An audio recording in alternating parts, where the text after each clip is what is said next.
ഈ വാർത്താ മണിക്കൂറിലെ പ്രധാന റിപ്പോർട്ടുകളുമായി വാർത്താമഴ ആരംഭിക്കുന്നു. ഞാൻ എസ് വിജയകുമാർ. നടി ഹണി റോസ് നൽകിയ ലൈംഗികാധിക്ഷേപ പരാതിയിൽ വ്യവസായി ബോബി ചെമ്മണ്ണൂർ പോലീസ് കസ്റ്റഡിയിലായി. ഒളിവിൽ പോകാനുള്ള നീക്കം തകർത്താണ് വയനാട് മേപ്പാടിയിലെ 1000 ഏക്കർ എസ്റ്റേറ്റിന് സമീപത്തു നിന്ന് കൊച്ചി പോലീസും വയനാട് എസ്.പിയുടെ പ്രത്യേക സ്ക്വാഡും ചേർന്ന് ബോബി ചെമ്മണ്ണൂരിനെ അതിവേഗം കസ്റ്റഡിയിലെടുത്തത്. ബോബി ചെമ്മണ്ണൂരുമായി പോലീസ് കൊച്ചിയിലേക്ക് തിരിച്ചു. പോലീസ് നടപടി വലിയ ആശ്വാസമെന്ന് നടി ഹണി റോസ് 24നോട് പറഞ്ഞു.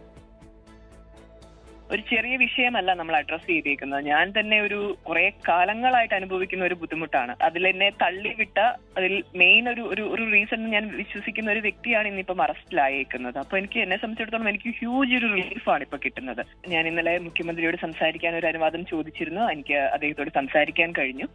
അപ്പൊ ഞാൻ എന്റെ എനിക്കുണ്ടായ ബുദ്ധിമുട്ടുകളെല്ലാം അദ്ദേഹത്തെ ധരിപ്പിക്കുകയും ചെയ്തിരുന്നു. ഏറ്റവും പെട്ടെന്ന് അതിനുള്ള നടപടി സ്വീകരിക്കുമെന്ന് അദ്ദേഹം എനിക്ക് വാക്ക് തന്നിട്ടുണ്ടായിരുന്നു. ഞാൻ എന്റെ ഭാഗത്തുനിന്ന് ശക്തമായിട്ട് തന്നെ ഇതിന്റെ പുറകിലുണ്ടാവും. യുദ്ധപ്രഖ്യാപനം തന്നെയാണ്. കോയമ്പത്തൂരിലെ ഷോറൂം ഉദ്ഘാടനത്തിന് ബോബി ചെമ്മണ്ണൂർ എത്താനിരിക്കെയാണ് കസ്റ്റഡിയിലായിരിക്കുന്നത്. സുർജിത്ത് അയ്യപ്പത്ത് വയനാട്ടിൽ നിന്നും വിഷ്ണു സുരേഷ് കൊച്ചിയിൽ നിന്നും വിവരങ്ങൾ നൽകും. സുർജിത്ത്, ബോബി ചെമ്മണ്ണൂർ ഒരുപക്ഷെ ഒളിവിൽ പോകാൻ ഒരു ശ്രമം നടത്തിയിട്ടുണ്ടാകാം. അവിടെ എസ്റ്റേറ്റിൽ അദ്ദേഹത്തിൻ്റെ തന്നെ പ്രോപ്പർട്ടിയാണ് 1000 ഏക്കർ. അവിടെ നിന്ന് മാറാൻ ശ്രമിച്ചിട്ടുണ്ടാകാം. ആൻറ്റിസിപ്പേറ്ററി ബെയിലിന് ഒരു നീക്കം നടത്തിയിട്ടുണ്ടാകാം. പക്ഷെ പോലീസ് വളരെ ചടുലമായി ഒരു ഇടപെടൽ നടത്തിയത് കൊണ്ട് അതിനൊന്നും അവസരം ലഭിക്കാതെ കസ്റ്റഡിയിലായിരിക്കുന്നു. എങ്ങനെയാണ് ഈ നാടകീയ കസ്റ്റഡിയും തുടർ നടപടികളും? അതിൻ്റെ വിവരങ്ങൾ എന്തൊക്കെയാണ്? വിജയകുമാർ, വളരെ ഈ പരാതി ലഭിച്ചതിന്റെ തൊട്ട് പിന്നാലെ തന്നെ അതിവേഗത്തിലുള്ള നടപടിയാണ് പോലീസിന്റെ ഭാഗത്തുനിന്നുണ്ടായത്. കൊച്ചി പോലീസ് ഇദ്ദേഹം ഇവിടെ ഉണ്ട് എന്നറിഞ്ഞുകൊണ്ട് തന്നെ വയനാട്ടിലേക്ക് എത്തുകയായിരുന്നു. കൊച്ചി പോലീസും അതോടൊപ്പം തന്നെ എസ്.പിയുടെ സ്ക്വാഡും വയനാട് എസ്.പിയുടെ സ്ക്വാഡും ചേർന്നാണ് 1000 ഏക്കറിലേക്ക് ഇന്ന് രാവിലെ എത്തിയത്. ഇതിനുശേഷം ഇന്ന് 10 മണിയോടുകൂടിയാണ് 1000 ഏക്കറിൽ നിന്ന് കസ്റ്റഡിയിലെടുത്തത്. മേപ്പാടിയിൽ നിന്ന് ചൂരൽമലയിലേക്ക് പോകുന്ന വഴിയുള്ള തേയിലത്തോട്ടമാണ് 1000 ഏക്കർ എന്ന് പറയുന്നത്. അവിടെ ഒരു റിസോർട്ടുണ്ട്. അതിനകത്തായിരുന്നു ബോബി ചെമ്മണ്ണൂർ ഉണ്ടായിരുന്നത്. ബോബി ചെമ്മണ്ണൂർ അവിടെ നിന്നും കസ്റ്റഡിയിലെടുത്തു. നേരെ കൊണ്ടുവന്നത് പുത്തൂർ വയലിലെ AR ക്യാമ്പിലേക്കാണ്. പോലീസ് ക്യാമ്പാണത്. അവിടേക്ക് നേരെ കൊണ്ടുവന്ന ശേഷം അല്പസമയം പുത്തൂർ AR ക്യാമ്പിനകത്തുണ്ടായിരുന്നു. അതിനുശേഷം അദ്ദേഹത്തെ നേരെ പിന്നീട് കൊണ്ടുപോയത് ഇപ്പോൾ കൊച്ചിയിലേക്കാണ് കൊണ്ടുപോയിരിക്കുന്നത്. കൊച്ചിയിലേക്ക് പോകുന്ന വഴിയാണ്. ഒപ്പമുള്ളത് കൊച്ചി പോലീസാണ്.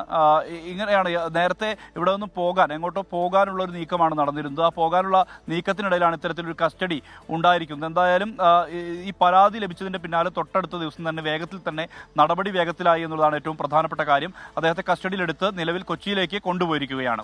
വിജയകുമാർ.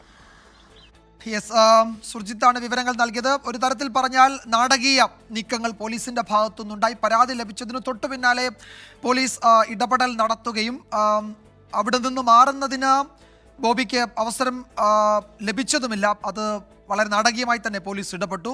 വിഷ്ണു സുരേഷ് വിശദാംശങ്ങൾ നൽകും കൊച്ചിയിൽ നിന്ന്. വിഷ്ണു, ഇപ്പോൾ ബോബി ചെമ്മണ്ണൂരിനെ കൊച്ചിയിലേക്ക് കൊണ്ടുവരികയാണ്. ഇവിടെ കൊണ്ടുവന്ന ശേഷമായിരിക്കും അറസ്റ്റ്, കോടതിയിൽ ഹാജരാക്കൽ തുടങ്ങിയ നിയമപരമായി പാലിക്കേണ്ട നടപടികൾ ഉണ്ടാവുക.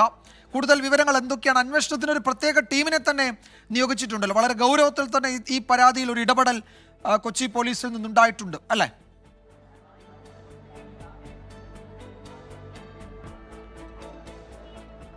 വിജയകുമാർ, ഗൗരവമായ ഇടപെടൽ. അതായത് പരാതി ലഭിച്ച് 2 മണിക്കൂറിൽ കേസ് രജിസ്റ്റർ ചെയ്യുകയും 24 മണിക്കൂർ ആകുന്നതിന് മുൻപ് തന്നെ പ്രതിയെ പിടികൂടുകയും ചെയ്യുന്ന അസാധാരണമായ നീക്കമാണ് കേരള പോലീസ് നടത്തിയത്. അതിൽ ഏറ്റവും പ്രധാനപ്പെട്ടത് ഹണി റോസ് മുഖ്യമന്ത്രിയുമായി ഈ വിഷയം സംസാരിച്ചു എന്നുള്ളതാണ്. മുഖ്യമന്ത്രിയിൽ നിന്നും ചില ഉറപ്പുകൾ ഹണി റോസിന് ലഭിച്ചിരുന്നു. ആ ഉറപ്പുകളുടെ അടിസ്ഥാനത്തിൽ കൂടിയാണ് ബോബി ചെമ്മണ്ണൂരിനെ അന്വേഷണ സംഘം കസ്റ്റഡിയിലെടുത്തത് പൂർണ്ണ തെളിവുകളുടെ അടിസ്ഥാനത്തിൽ കൂടിയാണ്. ഹണി റോസ് നൽകിയ പരാതിയിൽ ഈ ബോബി ചെമ്മണ്ണൂർ ഹണി റോസിനെ വ്യക്തിപരമായി അധിക്ഷേപിക്കുന്ന തരത്തിലുള്ള വീഡിയോ ക്ലിപ്പുകൾ അടക്കം കൈമാറി. അതുകൊണ്ട് പോലീസിന് മറ്റൊന്നും നോക്കേണ്ടതില്ല. തെളിവുകൾ ഇതിനോടകം തന്നെ ചില ഡിജിറ്റൽ തെളിവുകൾ, അറസ്റ്റിലേക്ക് അടക്കാവുന്ന ഡിജിറ്റൽ തെളിവുകളൊക്കെ ഹണി റോസിന്റെ പക്കൽ ഉണ്ടായിരുന്നു. അതുകൊണ്ട് തന്നെയാണ് പെട്ടെന്നുള്ള നടപടി ഉണ്ടായത്. എറണാകുളം സെൻട്രൽ ACP ജയകുമാറിന്റെ നേതൃത്വത്തിലാണ് പ്രത്യേക അന്വേഷണ സംഘം രൂപീകരിച്ച കേസന്വേഷണം മുന്നോട്ട് കൊണ്ടുപോയിരുന്നത്. ഇന്നലെ വൈകിട്ടോടുകൂടി തന്നെ സെൻട്രൽ SI അനൂപ് ചക്കോയുടെ ടീമാണ് വയനാടേക്ക് എത്തിയത്. 4 മണിയോടുകൂടി ബോബി ചെമ്മണ്ണൂരിന്റെ റിസോർട്ടിൽ നിന്ന് ബോബി ചെമ്മണ്ണൂരിന്റെ വാഹനം പുറത്തേക്ക് ഇറങ്ങുന്ന ഘട്ടത്തിൽ വാഹനം പോലീസ് ജീപ്പ് വട്ടമിട്ട് പിടികൂടുകയായിരുന്നു. ചില നിർദ്ദേശങ്ങൾ, താൻ സ്വന്തം വാഹനത്തിൽ എറണാകുളത്തേക്ക് വരാം എന്നുള്ള ചില സന്ദേശങ്ങൾ കാര്യങ്ങളൊക്കെ പോലീസിനോട് പറഞ്ഞില്ല. അതൊന്നും ആവശ്യമില്ല, ഒരു പ്രതിക്ക് ലഭിക്കുന്ന പരിഗണനയെല്ലാം നിങ്ങൾക്ക് ലഭിക്കും, അതിനപ്പുറത്തേക്കൊന്നും പ്രതീക്ഷിക്കേണ്ട എന്നാണ് അന്വേഷണ സംഘം ബോബി ചെമ്മണ്ണൂരിന് നൽകിയ മറുപടി. ആ മറുപടി അടിസ്ഥാനത്തിൽ ബോബി ചെമ്മണ്ണൂർ ഇതാ പോലീസ് ജീപ്പിൽ വയനാട് നിന്ന് എറണാകുളത്തേക്ക് വരികയാണ്. ബോബി ചെമ്മണ്ണൂരിനെ ഇന്ന് രാത്രിയോടുകൂടി തന്നെ അറസ്റ്റ് രേഖപ്പെടുത്തും. 4 മണിയോടുകൂടി കസ്റ്റഡിയിലെടുത്ത പശ്ചാത്തലത്തിൽ 24 മണിക്കൂറാവുന്നതിന് മുമ്പ് അറസ്റ്റ് രേഖപ്പെടുത്തേണ്ടതുണ്ട്. അതുകൊണ്ട് വൈകിട്ടോടുകൂടി തന്നെ എത്തുന്ന ഘട്ടത്തിൽ തന്നെ അറസ്റ്റ് രേഖപ്പെടുത്തും. അതിനുശേഷം കോടതിയിൽ ഹാജരാക്കുന്നതുമായി ബന്ധപ്പെട്ടാണ് നിലവിൽ അനിശ്ചിതത്വം നിലനിൽക്കുന്നത്. ഇന്ന് മജിസ്ട്രേറ്റിന് മുൻപിൽ ഹാജരാക്കുക ആണോ, അതല്ല എങ്കിൽ നാളെ കോടതിക്ക് മുൻപിൽ ഹാജരാക്കുകയാണോ അല്ലെങ്കിൽ ഓപ്പൺ കോർട്ടിൽ ഹാജരാക്കുകയാണോ എന്നാണ് ഇനി അറിയാനുള്ളത്. അത് ഇങ്ങോട്ടേക്ക് എത്തി ചോദ്യം ചെയ്യലൊക്കെ പൂർത്തിയായ ശേഷമായിരിക്കും അക്കാര്യത്തിൽ ഒരു വ്യക്തത വരികയുള്ള. ഏറ്റവും പ്രധാനപ്പെട്ടത് കേരളത്തിൽ തന്നെ ആദ്യമായാണ് ഒരു നടി നൽകിയ ഒരു പരാതിയിൽ ഒരു വ്യവസായ പ്രമുഖൻ, ഒരുപക്ഷെ ലൈംലൈറ്റിലേക്ക് നിൽക്കുന്ന ഒരു വ്യവസായ പ്രമുഖനെതിരെ പോലീസ് ഇത്രയും പെട്ടെന്ന് ഒരു സൈബർ ആക്രമണ കേസുമായി ബന്ധപ്പെട്ട് അറസ്റ്റ് അടക്കമുള്ള കസ്റ്റഡി അടക്കമുള്ള നടപടിയിലേക്ക് കടക്കുന്നത്. ഇതൊരു സന്ദേശം കൂടിയാണ്. നേരത്തെ ഈ ഒളിഞ്ഞും മറഞ്ഞുമെല്ലാം നിന്ന് അശ്ലീല കമന്റുകളും ഫേസ്ബുക്ക് പോസ്റ്റുകളും ഒക്കെ ഇടുന്ന ആളുകൾ സുരക്ഷിതരല്ല, നിങ്ങൾക്ക് മുന്നിലേക്ക്, നിങ്ങൾക്ക് ഒപ്പം അല്ലെങ്കിൽ നിങ്ങളെ പിടികൂടാൻ ഞങ്ങൾ എത്തുമെന്ന് കേരള പോലീസ് നൽകുന്ന സന്ദേശം കൂടിയാണ് ബോബി ചെമ്മണ്ണൂരിന്റെ കസ്റ്റഡി. ഒരു 8 മണിയോടുകൂടി തന്നെ അല്ലെങ്കിൽ 7 മണിയോടുകൂടി തന്നെ ബോബി ചെമ്മണ്ണൂറുമായുള്ള അന്വേഷണ സംഘം എറണാകുളം സെൻട്രൽ പോലീസ് സ്റ്റേഷനിലേക്ക് എത്തും. ഡിസിപിയുടെ നേതൃത്വത്തിൽ ബോബി ചെമ്മണ്ണൂരിനെ ചോദ്യം ചെയ്യുമെന്നാണ് നമുക്ക് ലഭ്യമാകുന്ന വിവരം. ഹണിറോസ് നൽകിയ പരാതികൾ അല്ലെങ്കിൽ ഇട്ട ഫേസ്ബുക്ക് പോസ്റ്റുകളുണ്ട്. അതിൽ പ്രധാനമായും തന്നെ ജീവിക്കാൻ അനുവദിക്കുന്നില്ല, അല്ലെങ്കിൽ അത്തരത്തിൽ മെന്റലി പുറത്തിറങ്ങാൻ പറ്റാത്ത രീതിയിൽ ഹരാസ് ചെയ്യുന്നു, തരത്തിലുള്ള ഗുരുതരമായ കാര്യങ്ങളൊക്കെ ആ പരാതിയിലുണ്ട്. അതിൽ ഏതെങ്കിലും തരത്തിൽ മുൻവൈരാഗ്യമുണ്ടോ, അക്കാര്യങ്ങളൊക്കെ ബോബിയിൽ നിന്ന് വ്യക്തത വരുത്തേണ്ടതുണ്ട്. ബോബി മാധ്യമങ്ങൾക്ക് മുമ്പിൽ നൽകിയ മറുപടി കൊണ്ട് പോലീസിന് മുൻപിൽ പിടിച്ചു നിൽക്കാനാവില്ല, കൃത്യമായ മറുപടികൾ നൽകേണ്ടി വരും. കാരണം ഗുരുതര സ്വഭാവമുള്ള വകുപ്പുകളാണ് ചുമത്തിയിരിക്കുന്നത്. ജാമ്യമില്ലാ വകുപ്പ് അടക്കം ചുമത്തിയിട്ടുണ്ട്. BNS 75 പ്രകാരമൊക്കെയാണ് കേസെടുത്തിരിക്കുന്നത്. അതുകൊണ്ട് ഈ മാധ്യമങ്ങൾക്ക് മുൻപിൽ പറഞ്ഞ മറുപടികൾക്കപ്പുറം എന്തെങ്കിലും മറുപടികളോ തെളിവുകളോ ഒക്കെ ഹാജരാക്കാനുണ്ടോ എന്ന കാര്യങ്ങളൊക്കെ പോലീസ് നോക്കുന്നുണ്ട്. വിശദമായ അന്വേഷണം, തുടരന്വേഷണമൊക്കെ ഈ കേസുമായി ബന്ധപ്പെട്ടുണ്ട്. ഒപ്പം ഹണിറോസ് ആദ്യം നൽകിയ പരാതിയുമായി ബന്ധപ്പെട്ട് കേസ് രജിസ്റ്റർ ചെയ്തിരുന്നു. അതിൽ 20 പേരെ തിരിച്ചറിഞ്ഞിട്ടുണ്ട്. അതിൽ ഒരാളുടെ അറസ്റ്റ് രേഖപ്പെടുത്തി. അതിൽ കൂടുതൽ അറസ്റ്റ് ഉണ്ടാകുമെന്ന് DCP വ്യക്തമാക്കി. അതിൽ വെല്ലുവിളിയായി നിൽക്കുന്നത് ഫേസ്ബുക്കിനോട് വിവരങ്ങൾ ചോദിച്ചിട്ടുണ്ട്. ആ വിവരങ്ങൾ ഇതുവരെ ഫേസ്ബുക്ക് കൈമാറിയിട്ടില്ല. ആ വിവരങ്ങൾ കൂടി ലഭ്യമാകുന്ന ശേഷമായിരിക്കും ആ കേസിൽ തുടർ അറസ്റ്റുകൾ ഉണ്ടാകുക. അതിലൊരു 5 അറസ്റ്റുകൾ കൂടി ഉടനടി ഉണ്ടാകുമെന്നാണ് ലഭിക്കുന്ന വിവരം. കേരള പോലീസിന്റെ ഈ നീക്കത്തെ എടുത്തു പറയേണ്ടതാണ്. ആഭ്യന്തര വകുപ്പിന്റെ ഇടപെടലിനെ കൂടി എടുത്തു പറയേണ്ടതാണ്. അതായത് എന്തും ചെയ്യാം, സൈബർ ഇടങ്ങളിലെ സ്ത്രീകൾ അല്ലെങ്കിൽ അവർക്കെതിരെ ഈ സെലിബ്രിറ്റികളായ സ്ത്രീകൾക്കെതിരെയൊക്കെ എന്തും വിളിച്ചു പറയാം, ഈ സൈബർ ഇടത്തിൽ നിങ്ങൾക്ക് ഒളിഞ്ഞിരുന്ന് എന്തും പറയാം എന്ന് ധൈര്യത്തോടെ വിചാരിക്കുന്ന ആളുകൾക്കുള്ള മറുപടി കൂടിയാണ് ബോബി ചെമ്മണ്ണൂരിന്റെ ഈ കസ്റ്റഡി. അയാൾ ഇപ്പോൾ തന്നെ അല്ലെങ്കിൽ ഒരു 8 മണിയോടുകൂടി തന്നെ ഇങ്ങോട്ടേക്ക് വിഷ്ണു, ഒരുപക്ഷെ പോലീസ് സമയത്ത് അവിടെ എത്തിയിരുന്നില്ല എങ്കിൽ മേപ്പാടിയിലെ ഇപ്പൊ ബോബി ചെമ്മണ്ണൂരിന്റെ തന്നെ നിയന്ത്രണത്തിലുള്ള 1000 ഏക്കർ എന്ന് പറയുന്ന ഒരു റിസോർട്ട് മാതിരിയുള്ള ഒരു സ്ഥലം, അവിടെ ബോബി ചെമ്മണ്ണൂർ ഉണ്ടായിരുന്നു. പോലീസ് അവിടെ എത്താൻ വൈകിയിരുന്നുവെങ്കിൽ അല്ലെങ്കിൽ ഈ വളരെ ചടുലമായ നീക്കം നടത്തിയിരുന്നില്ലെങ്കിൽ ബോബി അവിടെ നിന്ന് പോകും. ഇപ്പോൾ കോയമ്പത്തൂരിൽ എന്തോ ഒരു ഷോറൂം ഉദ്ഘാടനം എന്നൊക്കെ പറയുന്നു, അപ്പോൾ അതിലേക്കൊക്കെ പോയേക്കാമായിരുന്നു. അപ്പോൾ അറസ്റ്റ് എന്നത് അനിവാര്യമാണ്, അതൊട്ടും വൈകാൻ പാടില്ല എന്ന ഒരു നിർദ്ദേശം പോലീസിൽ നിന്ന് അല്ലെങ്കിൽ ഉന്നത കേന്ദ്രങ്ങളിൽ നിന്ന്, പോലീസിന്റെ തന്നെ ഉന്നത കേന്ദ്രങ്ങളിൽ നിന്ന് കിട്ടിയിരുന്നു. അതിന്റെ അടിസ്ഥാനത്തിൽ സാധാരണഗതിയിൽ ഇത്തരം ഒരു പരാതി ലഭിച്ചാൽ പോലീസ് നടത്തുന്നതിനേക്കാൾ വേഗത്തിലുള്ള ഇടപെടൽ ഇക്കാര്യത്തിൽ ഉണ്ടായി എന്ന് ഉറപ്പായി നമുക്ക് പറയാൻ കഴിയും, അല്ലേ?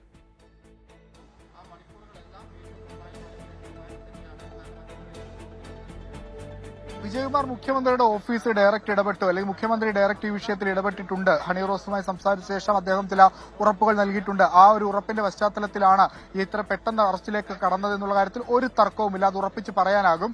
ഇനിയിപ്പോ അന്വേഷണ സംഘം ഒരല്പം വൈകി വയനാട് എത്തുന്ന ഘട്ടത്തിൽ ബോബി അവിടെ നിന്ന് പോയി, ബോബി കോയമ്പത്തൂരിലേക്ക് പോയിരുന്നെങ്കിൽ പോലും അല്ലെങ്കിൽ ബംഗളൂരുവിലേക്ക് പോയിരുന്നെങ്കിൽ പോലും ബോബിയെ അറസ്റ്റ് ചെയ്യുക എന്നുള്ളത് കേരള പോലീസ് തീരുമാനിച്ച കാര്യമാണ്. അതിൽ ഒരു വ്യത്യാസവും ഉണ്ടാകില്ലായിരുന്നു. എവിടെ പോയിട്ടായിരുന്നെങ്കിലും ബോബിയെ കസ്റ്റഡിയിൽ എടുത്താന് കേരള പോലീസ്, അതിലൊരു തർക്കവുമില്ല. അത്തരത്തിലുള്ള നിർദ്ദേശങ്ങൾ കൃത്യമായി കേരള പോലീസിന് ലഭ്യമായിട്ടുണ്ട്. സെൻട്രൽ CI അനീഷ് ജോയ് അടക്കമുള്ള ആളുകൾ ഇവിടെ ഉണ്ട്. അദ്ദേഹം DCP ഓഫീസിലേക്ക് പോകുന്നു എന്നാണ് നമ്മൾ മനസ്സിലാക്കുന്നത്. DCPയും SCPയുമൊക്കെ ചർച്ചയുണ്ട്. അതിനുശേഷമായിരിക്കും അറസ്റ്റ് അടക്കമുള്ള നടപടിയുടെ കാര്യത്തിൽ ഒരു വ്യക്തതയൊക്കെ വരികയുള്ളൂ. ഇത് അദ്ദേഹം അങ്ങോട്ടേക്ക് പോയിട്ടുണ്ട്. ഇത് ഞാൻ നേരത്തെ സൂചിപ്പിച്ചതുപോലെ അറസ്റ്റ് അല്ലെങ്കിൽ കസ്റ്റഡി എന്നുള്ളത് കേരള പോലീസ് ഈ കേസുമായി ബന്ധപ്പെട്ട് ഉറപ്പിച്ചിരുന്നു. ആ ഒരു പശ്ചാത്തലത്തിൽ കൂടിയാണ് ഇത്രയും ചടുലമായ ഒരു നീക്കം നടത്തിയത്. വൈകിട്ട് ഇവിടെ നിന്ന് പുറപ്പെട്ടു. 4 മണിയോടുകൂടി ആ എസ്റ്റേറ്റ് ലൊക്കേറ്റ് ചെയ്തു അവിടെ എത്തി. ബോബി പുറത്തേക്ക് ഇറങ്ങുന്ന ഘട്ടത്തിൽ ബോബിയുടെ വാഹനം കൃത്യമായി ലൊക്കേറ്റ് ചെയ്ത് ബോബിയെ കസ്റ്റഡിയിലെടുക്കുന്നു.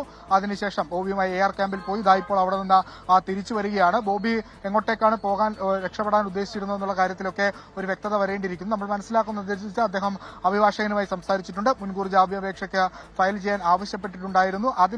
അതിനൊരു സ്പേസും കൊടുക്കാതെയാണ് പോലീസിന്റെ ഇടപെടൽ. സാധാരണഗതിയിൽ മുൻകൂർ ജാമ്യാപേക്ഷ ഫയൽ ചെയ്ത് കഴിഞ്ഞാൽ പ്രതിയെ അങ്ങനെ അറസ്റ്റ് ചെയ്യാറില്ല. പിന്നീട് കോടതി നിർദ്ദേശങ്ങളുടെയൊക്കെ അടിസ്ഥാനത്തിലായിരിക്കും തുടർ നടപടികൾ പോലീസ് സ്വീകരിക്കുക. അതിന് പോലീസിനെതിരെ രൂക്ഷ വിമർശനങ്ങൾ പല ഹേമ കമ്മിറ്റിയുമായി ബന്ധപ്പെട്ടുള്ള കേസുകൾക്കൊക്കെ ഉണ്ടായിരുന്നു. എന്നാൽ ഇതിന് അത്തരത്തിലുള്ള വിമർശന സാധ്യതകളൊന്നും പോലീസ് നൽകുന്നില്ല. അത് അറസ്റ്റിലേക്ക് ഞങ്ങൾ പോകുന്നു, ഒരു തരത്തിലുള്ള ആനുകൂല്യങ്ങളും നിയമത്തിന്റെ ഒരു പഴുതും ബോബിക്ക് മുമ്പിൽ ഞങ്ങൾ തുറന്നിടുന്നില്ല, ബോബിയെ ഞങ്ങൾ അറസ്റ്റ് ചെയ്യാൻ തീരുമാനിച്ചിരിക്കുന്നു, ആ അറസ്റ്റ് ചെയ്തിട്ട് അല്ലെങ്കിൽ ബോബിയുമായി തന്നെ ഞങ്ങൾ ഇങ്ങോട്ടേക്ക് വരും എന്ന് പറഞ്ഞാണ് ഇവിടെ നിന്നുള്ള സംഘം പോയത്. അത് അവർ സാക്ഷാത്കരിച്ച് അല്ലെങ്കിൽ ശരി വിഷ്ണു തുടരുക.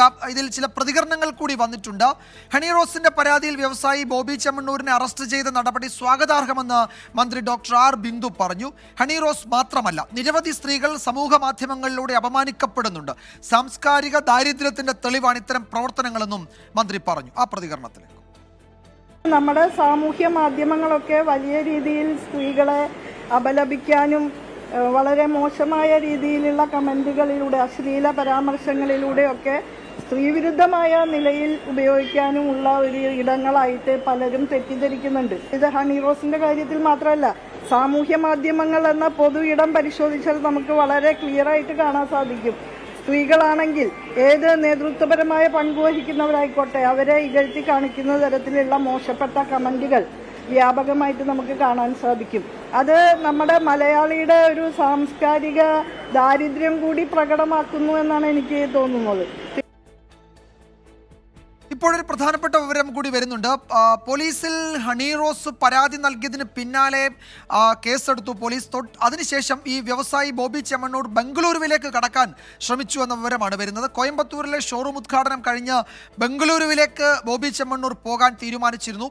അതിനിടെയാണ് പോലീസ് നാടകീയമായി കസ്റ്റഡിയിലെടുക്കുന്നത്. നേരത്തെ വിഷ്ണു പറഞ്ഞതുപോലെ ആ റിസോർട്ടിൽ നിന്ന് ഈ 1000 ഏക്കർ എന്ന് പറയുന്ന ആ സ്ഥലത്ത് നിന്ന് 1000 ഏക്കർ എന്ന് പറഞ്ഞ സ്ഥലത്ത് നിന്ന് പുറത്തേക്ക് പോകാൻ ശ്രമിക്കുമ്പോൾ വണ്ടി തടഞ്ഞാണ് പോലീസ് ബോബി ചെമ്മണ്ണൂരിനെ കസ്റ്റഡിയിലെടുത്തതെന്നാണ് പുതിയ വിവരം. ശ്രീകാന്ത് ആ വാർത്തയുടെ മറ്റു വിവരങ്ങൾ നൽകും. ശ്രീകാന്ത്, ഇപ്പോൾ നേരത്തെ വിഷ്ണു പറയുകയായിരുന്നു, ഇപ്പോൾ കുറച്ചുകൂടി വൈകിയിരുന്നെങ്കിൽ പോലീസിന് കുറെ കൂടി കാര്യങ്ങൾ ബുദ്ധിമുട്ടായതിനും മറ്റ് സംസ്ഥാനങ്ങളിലെ പോലീസിൻ്റെ ഒക്കെ സഹായം തേടേണ്ടി വന്നേനും. ഇപ്പോൾ അതിന് അവസരം ഒരുങ്ങിയില്ല. ബംഗളൂരുവിലേക്ക് കടക്കാനുള്ള നീക്കവും ചടുലമായ ഇടപെടലൂടെ പോലീസ് പൊളിച്ചല്ലേ? വിജയകുമാർ, പുലർച്ചെ 4 മണിയോടുകൂടി വയനാട്ടിലേക്ക് എറണാകുളം സെൻട്രൽ പോലീസ് സ്റ്റേഷനിൽ നിന്നുള്ള സംഘം എത്തി എന്നുള്ളതാണ്. ശേഷം അവിടുത്തെ SP മാത്രമാണ് ഇതിനെക്കുറിച്ച് കൃത്യമായ ധാരണയുണ്ടായിരുന്നത്. അദ്ദേഹത്തിന്റെ സ്ക്വാഡ് പിന്നീട് കാര്യങ്ങൾ കൃത്യമായി ചടുലമായി നീക്കി പിന്നീടാണ് ഈ മേപ്പാടിയിലെ ഇദ്ദേഹത്തിന്റെ 1000 ഏക്കറിലേക്ക് എത്തുന്നത്.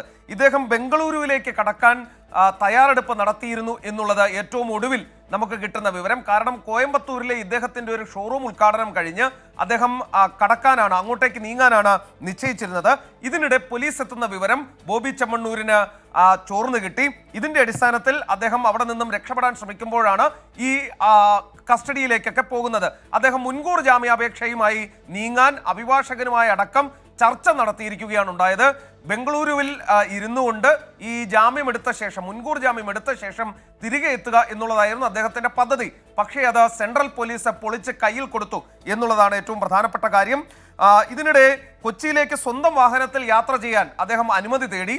ഗുരുതരമായ ആരോഗ്യ പ്രശ്നങ്ങളൊക്കെ ഉണ്ട് എന്ന് അദ്ദേഹം ചൂണ്ടിക്കാണിച്ചു. തന്നോടൊപ്പം 1-2 പോലീസുകാർ കൂടി തന്റെ വാഹനത്തിലേക്ക് കയറിക്കോളൂ എന്ന് അദ്ദേഹം പറയുകയും ചെയ്തിരുന്നു. പക്ഷേ പോലീസ് അത് അനുവദിച്ചില്ല എന്നുള്ള വാർത്തയുമുണ്ട്.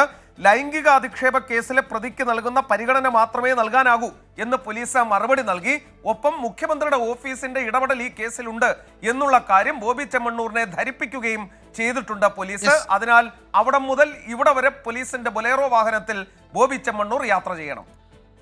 അക്കാര്യത്തിൽ മുഖ്യമന്ത്രി നൽകിയ ഉറപ്പ് അദ്ദേഹം പാലിച്ചു എന്നാണ് നേരത്തെ ഹണി റോസ് തന്നെ പറഞ്ഞത്. DGPയും ഒക്കെയായി സംസാരിച്ചിട്ടുണ്ടായിരുന്നു. അപ്പോൾ അതിവേഗ ഇടപെടൽ അങ്ങനെ സംഭവിച്ചു എന്നാണ് കരുതുന്നത്. എന്തായാലും ബോബി ചെമ്മണ്ണൂരിനെ കൊച്ചിയിലേക്ക് കൊണ്ടുവരികയാണ്. വൈകുന്നേരത്തോടെ ഇവിടെ സെൻട്രൽ പോലീസിലെത്തിക്കും, സ്റ്റേഷനിലെത്തിക്കും. അറസ്റ്റ് അടക്കം തുടർ നടപടിയിലേക്ക് കടക്കും, കോടതിയിൽ ഹാജരാക്കും. ജാമ്യം ലഭിക്കാത്ത വകുപ്പുകളാണ് ചുമത്തിയിരിക്കുന്നത്. വിശദമായ ചോദ്യം ചെയ്യൽ, ഒരു കസ്റ്റോഡിയൽ ഇൻട്രോഗേഷനൊക്കെ വേണ്ടിവരും. അതിന് പോലീസ് കോടതിയുടെ അനുവാദം തേടുകയും ചെയ്യും. വിശദാംശങ്ങളാണ് ഞങ്ങളുടെ പ്രതിനിധികൾ നൽകിയത് വിവിധ ബ്യൂറോകളിൽ നിന്ന്.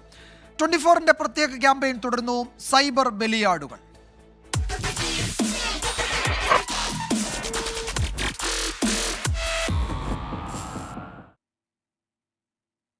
കഴിഞ്ഞ 4 വർഷത്തിനിടെ മലയാള സിനിമയിൽ ഏറ്റവും കൂടുതൽ സൈബർ ആക്രമണങ്ങൾ നേരിട്ട ആളുകളിൽ ഒരാൾ താനെന്ന് നടി മാലാ പാർവതി. തന്റെ രാഷ്ട്രീയ നിലപാടുകളും അഭിപ്രായങ്ങളുമാണ് ഗുരുതരമായ സൈബർ ആക്രമണങ്ങളിലേക്ക് നയിച്ചത്. ഹണി റോസിന്റെ പോരാട്ടം ആവേശമുണ്ടാക്കിയെന്നും സൈബർ ആക്രമണങ്ങൾ തുടർന്നാൽ ശക്തമായ നിയമ നടപടികളുമായി മുന്നോട്ട് പോകുമെന്നും മാലാ പാർവതി വ്യക്തമാക്കി. സമകാലിക വിഷയങ്ങളിൽ കൃത്യമായ രാഷ്ട്രീയം പറഞ്ഞതാണ് തനിക്കെതിരായ സൈബർ ആക്രമണങ്ങൾ കൂടാൻ കാരണമെന്ന് നടി മാലാ പാർവതി. സമൂഹത്തിൽ ഇഷ്ടമല്ല എന്ന് തോന്നുന്ന കാര്യങ്ങളിൽ ആഞ്ഞടിക്കും. സ്ത്രീകൾക്കെതിരായ ആക്രമണങ്ങളിൽ ശക്തമായ നിലപാട് സ്വീകരിച്ചതിനാണ് ആക്രമണമെന്നും നടി പറയുന്നു. ഞാൻ കുറേ നാളായിട്ട് ഈ സൈബർ ആക്രമണങ്ങളുടെ ഇരയാണ്. അതിൻ്റെ പ്രധാന റീസൺ എന്ന് പറയുന്നത് എൻ്റെ രാഷ്ട്രീയവും അല്ലെങ്കിൽ എൻ്റെ സാമൂഹ്യപരമായ എല്ലാ രാഷ്ട്രീയം തന്നെയാണ്. ഞാൻ തിരഞ്ഞെടുക്കുന്ന എൻ്റെ രാഷ്ട്രീയം, ഞാൻ പറയുന്ന എൻ്റെ അഭിപ്രായം, ഇതിലൊക്കെ മറ്റുള്ളവർക്ക് വേട്ടയാടാനുള്ള ഒരു പ്രോഡക്റ്റായി നമ്മൾ മാറുകയാണ്. അപ്പോൾ എന്തും പറയാം, ആരും ചോദിക്കില്ല, പറയൂല. ഫിലിമി ന്യൂസ് ആൻഡ് ഗോസിപ്പ് എന്ന യൂട്യൂബ് ചാനലിനടിയിൽ വന്ന കമന്റിനെതിരെ പരാതി നൽകിയെന്ന് നടി മാലാ പാർവതി. കോവിഡ് സമയത്ത് ഞാൻ എഴുതിയ ഒരു പോസ്റ്റ് ഉണ്ടായിരുന്നു. എന്ന് വെച്ചാൽ മുഖ്യമന്ത്രിയുടെ ഒരു പ്രസ് കോൺഫറൻസുമായിട്ട് ബന്ധപ്പെട്ട് അത് വേണ്ടാത്തതാണെന്നൊക്കെ പറഞ്ഞപ്പോൾ ഞാനൊരു പോസ്റ്റ് ഇട്ടു. അത് വളരെയധികം വൈറലായി. അതിനുശേഷമാണ് അറ്റാക്ക് കൂടിയതെന്ന് ഞാൻ ശ്രദ്ധിച്ചു. ഇടതുപക്ഷ അഭിപ്രായങ്ങൾ പൊതുവേദിയിൽ പറയുന്നതിനാൽ കോൺഗ്രസിൽ നിന്നാണ് കൂടുതൽ വേട്ടയാടലുകൾ ഉണ്ടായതെന്നും മാലാ പാർവതി പറയുന്നു. സൈബർ വേട്ടയാടലുകളിൽ ഹണി റോസിന്റെ പോരാട്ടവും തുറന്നു പറച്ചിലും വലിയ അഭിമാനമുണ്ടാക്കി. അത് വളരെ ശ്ലാഘനീയമായ കാര്യമാണ്. വളരെയധികം അഭിമാനം തോന്നുന്നു. ഒരുപാട് പേർക്ക് ശക്തി കിട്ടുന്ന ഒരു കാര്യവുമാണ്. തങ്ങളുടെ അഭിപ്രായങ്ങൾ പറഞ്ഞതിന്റെ പേരിൽ, നിലപാടുകൾ പറഞ്ഞതിന്റെ പേരിൽ, വസ്ത്രത്തിന്റെ പേരിൽ മാലാ പാർവതിയും ഹണി റോസും മാത്രമല്ല വലിയ അധിക്ഷേപങ്ങൾ നേരിടേണ്ടി വന്നത്. സൈബർ ഇടങ്ങൾ സർഗാത്മകമാക്കി മാറ്റുക തന്നെ വേണം. അതിനായി നടപടികളും സംവിധാനങ്ങളും ശക്തമാകുകയും ചെയ്യണം. ക്യാമറാമാൻ മാഹിൻ ജാഫറിനൊപ്പം YS അഭിനന്ദ്, 24. പെരിയ ഇരട്ടക്കൊലക്കേസിൽ ജാമ്യം ലഭിച്ച CPM നേതാക്കളെ കാണാൻ PP ദിവ്യയും PK ശ്രീമതിയും കണ്ണൂർ സെൻട്രൽ ജയിലിലെത്തിയെന്ന വിവരമാണ് ഇപ്പോൾ വരുന്നത്. KV കുഞ്ഞിരാമൻ ഉൾപ്പെടെയുള്ള നേതാക്കളുമായി കൂടിക്കാഴ്ച നടത്തിയിട്ടുണ്ട്. അരുൺ പൂപ്പറമ്പ വിശദാംശങ്ങൾ നൽകും കണ്ണൂരിൽ നിന്ന്. അരുൺ, ഇപ്പോൾ ഹൈക്കോടതി അവരുടെ ശിക്ഷ മരവിപ്പിച്ചിട്ടുണ്ട്. അതിന് തൊട്ടു പിന്നാലെയാണ് ഈ കൂടിക്കാഴ്ചയും ഒക്കെ നടക്കുന്നത്. വിശദാംശങ്ങൾ എന്തൊക്കെയാണ്?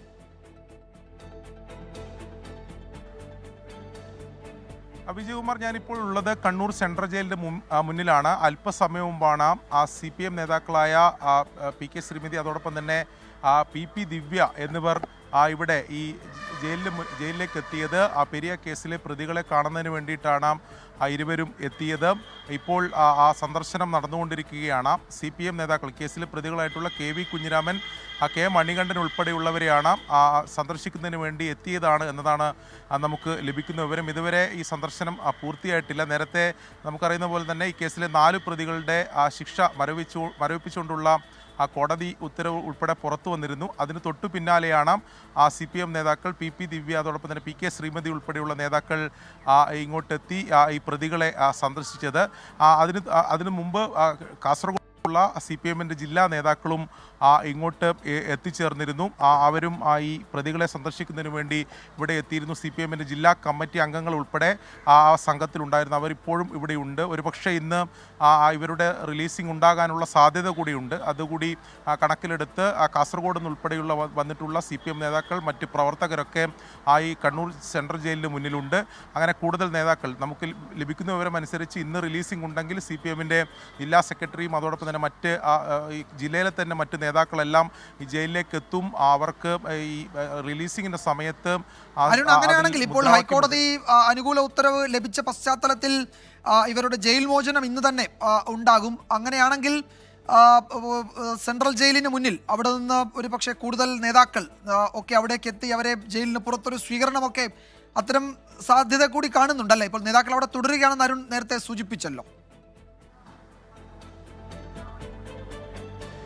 വിജയകുമാർ, പരമാവധി ഇന്ന് തന്നെ ഇവരുടെ ഈ പ്രതികളുടെ റിലീസിംഗ് ഉണ്ടാകുമെന്ന് തന്നെയാണ് അതിനു വേണ്ടിയിട്ടുള്ള ശ്രമങ്ങളാണ് നടത്തിക്കൊണ്ടിരിക്കുന്നത്. അതായത് ഹൈക്കോടതിയിൽ നിന്നുള്ള ഈ സ്റ്റേ ഓർഡർ ഈ ശിക്ഷ വിധിച്ചിട്ടുള്ള CBI കോടതിയിൽ എത്തിക്കണം. അവിടെ ഈ ജാമ്യക്കാരുൾപ്പെടെയുണ്ട്. അവർ അവിടെ ഒപ്പുവെച്ചതിന് ശേഷം അവിടെ നിന്ന് റിലീസിംഗ് ഓർഡർ മെയിൽ വഴി, അതായത് ഇന്ന് തന്നെ ഇവിടെ എത്തിക്കാൻ സാധിക്കും. അതിനുശേഷമായിരിക്കും റിലീസിംഗ് ഉണ്ടാവും. ഇന്ന് വൈകിട്ട് ഒരു 7 മണിക്ക് മുമ്പ് തന്നെ ഇതിൽ പ്രതികളെ പുറത്തിറക്കാൻ വേണ്ടിയിട്ടുള്ള ശ്രമങ്ങളാണ് നടത്തിക്കൊണ്ടിരിക്കുന്നത്. അത് സാധിക്കും എന്ന് തന്നെയാണ് മനസ്സിലാക്കുന്നത്. അങ്ങനെയാണെങ്കിൽ ഇവിടെ അവർക്ക് സ്വീകരണം ഉൾപ്പെടെ ഉണ്ടാകും. ഞാൻ നേരത്തെ സൂചിപ്പിച്ചതുപോലെ കാസർഗോഡ് നിന്നുള്ള CPM-ൻ്റെ നേതാക്കൾ, ജില്ലാ കമ്മിറ്റി അംഗങ്ങൾ ഉൾപ്പെടെയുള്ളവർ, DYFI നേതാക്കൾ ഉൾപ്പെടെ നേരത്തെ ഇവിടെ ഉണ്ടായിരുന്നു. അതിനുശേഷമാണ് PP ദിവ്യയും PK ശ്രീമതി ഉൾപ്പെടെയുള്ള നേതാക്കൾ, CPM-ൻ്റെ നേതാക്കൾ ഇവിടേക്ക് ഈ പ്രതികളെ സന്ദർശിക്കുന്നതിന് വേണ്ടി എത്തിയത്. ഇന്ന് റിലീസിംഗ് ഉണ്ട് എന്ന് ഉറപ്പായാൽ കൂടുതൽ നേതാക്കൾ എത്തിച്ചേരും, പാർട്ടി പ്രവർത്തകരും എത്തിച്ചേരും. കഴിഞ്ഞ ദിവസം തന്നെ ഇവരെ കാക്കനാട് ജയിലിൽ നിന്നും ഈ കണ്ണൂർ സെൻട്രൽ ജയിലിലേക്ക് മാറ്റുന്ന ഘട്ടത്തിൽ വലിയ സ്വീകരണം, മുദ്രാവാക്യം വിളികളോടെ നിരവധി ശരിയാണ് അരുൺ. ഏതായാലും അന്നത്തെ മുദ്രാവാക്യം വിളികളൊക്കെ നമ്മൾ കണ്ടതാണ്. അപ്പോൾ ഇന്ന് അവർക്ക് ജയിൽ മോചനം, ജാമ്യ വ്യവസ്ഥകളൊക്കെ പാലിച്ച് ജയിൽ മോചനം ഉണ്ടാകുമ്പോൾ അതിൽ അതേ സമാന സാഹചര്യം പ്രതീക്ഷിക്കുന്നുണ്ട്. അരുൺ പൂപ്പറമ്പയാണ് കണ്ണൂർ സെൻട്രൽ ജയിലിന് മുന്നിൽ നിന്ന് വിവരങ്ങൾ നൽകിയത്.